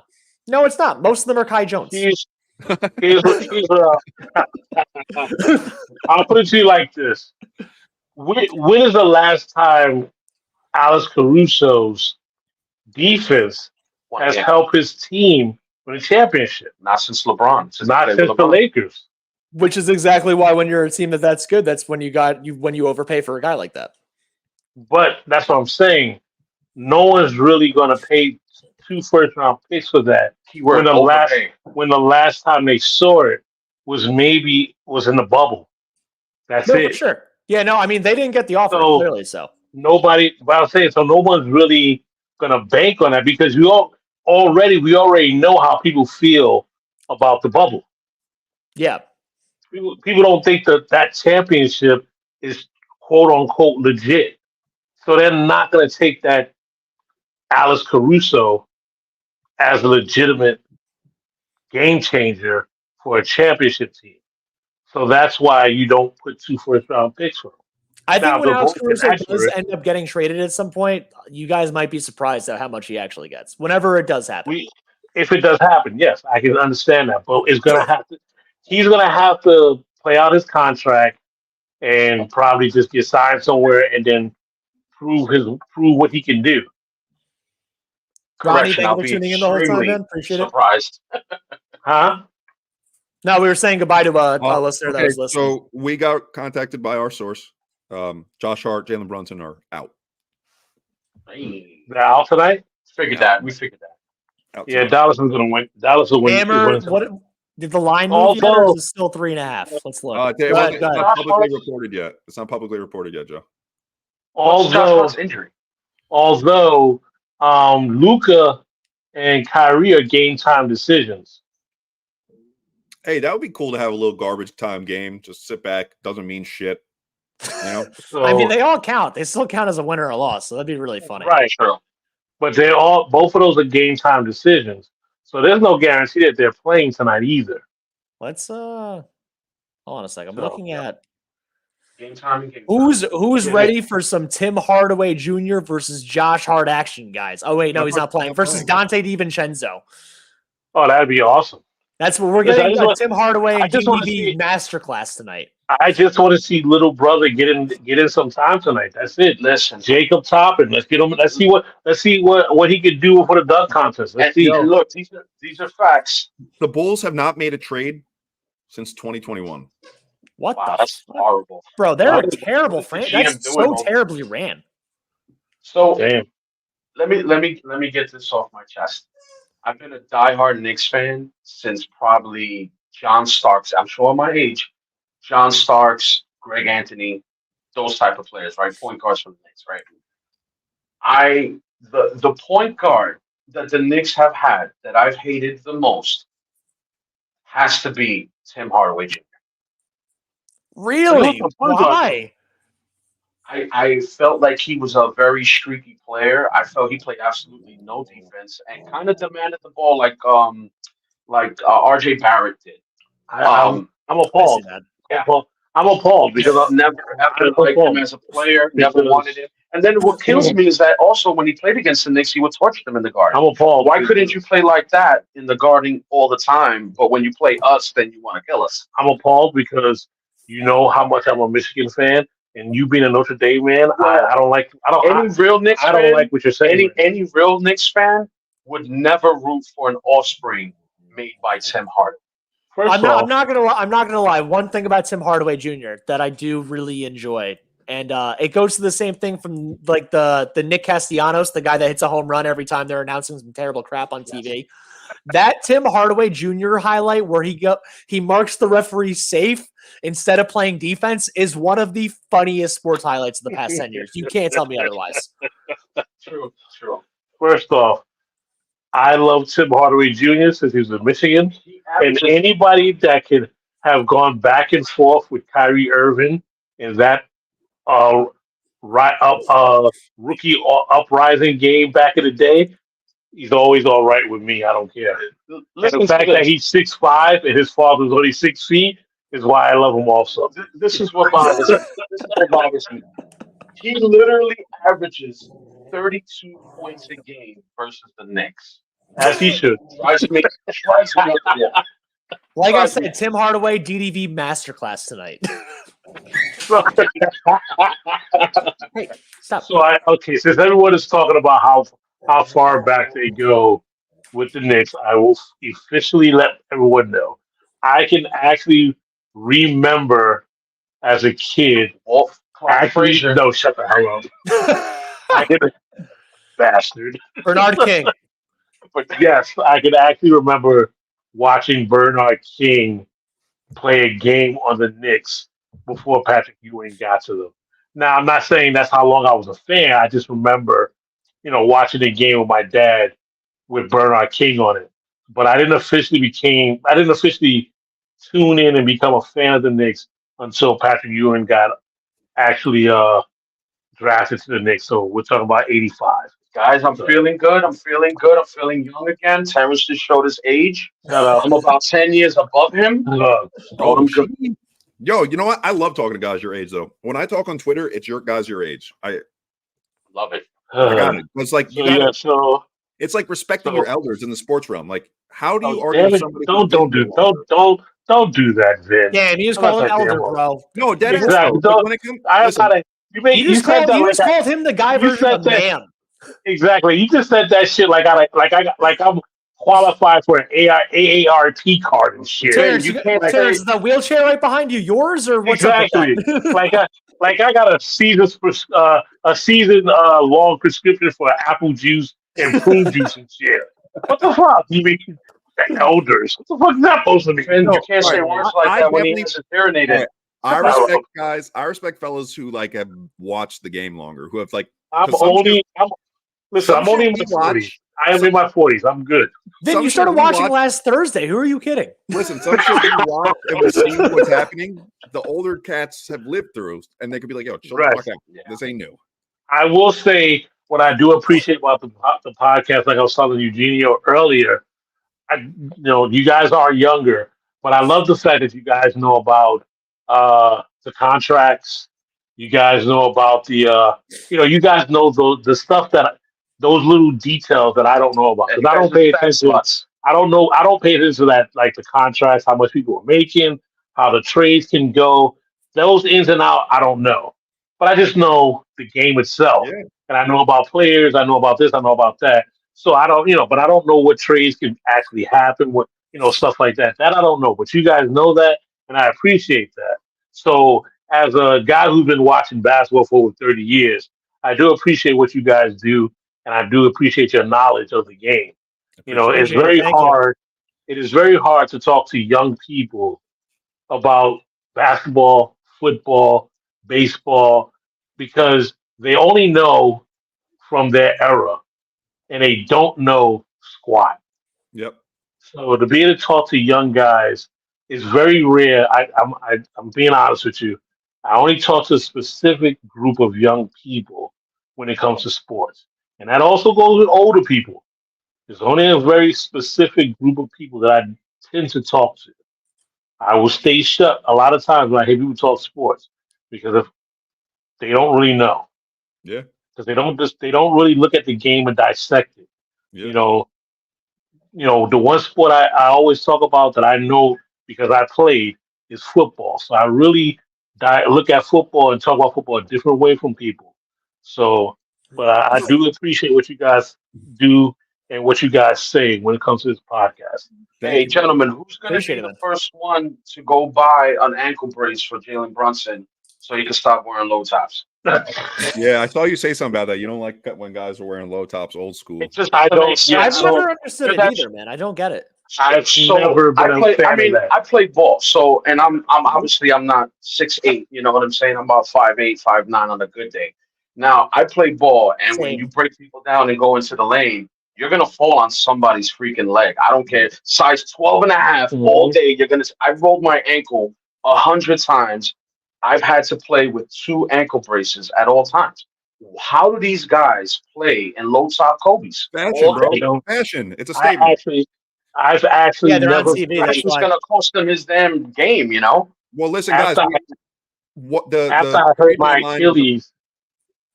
my Achilles in football, I've never played sports without an ankle brace ever.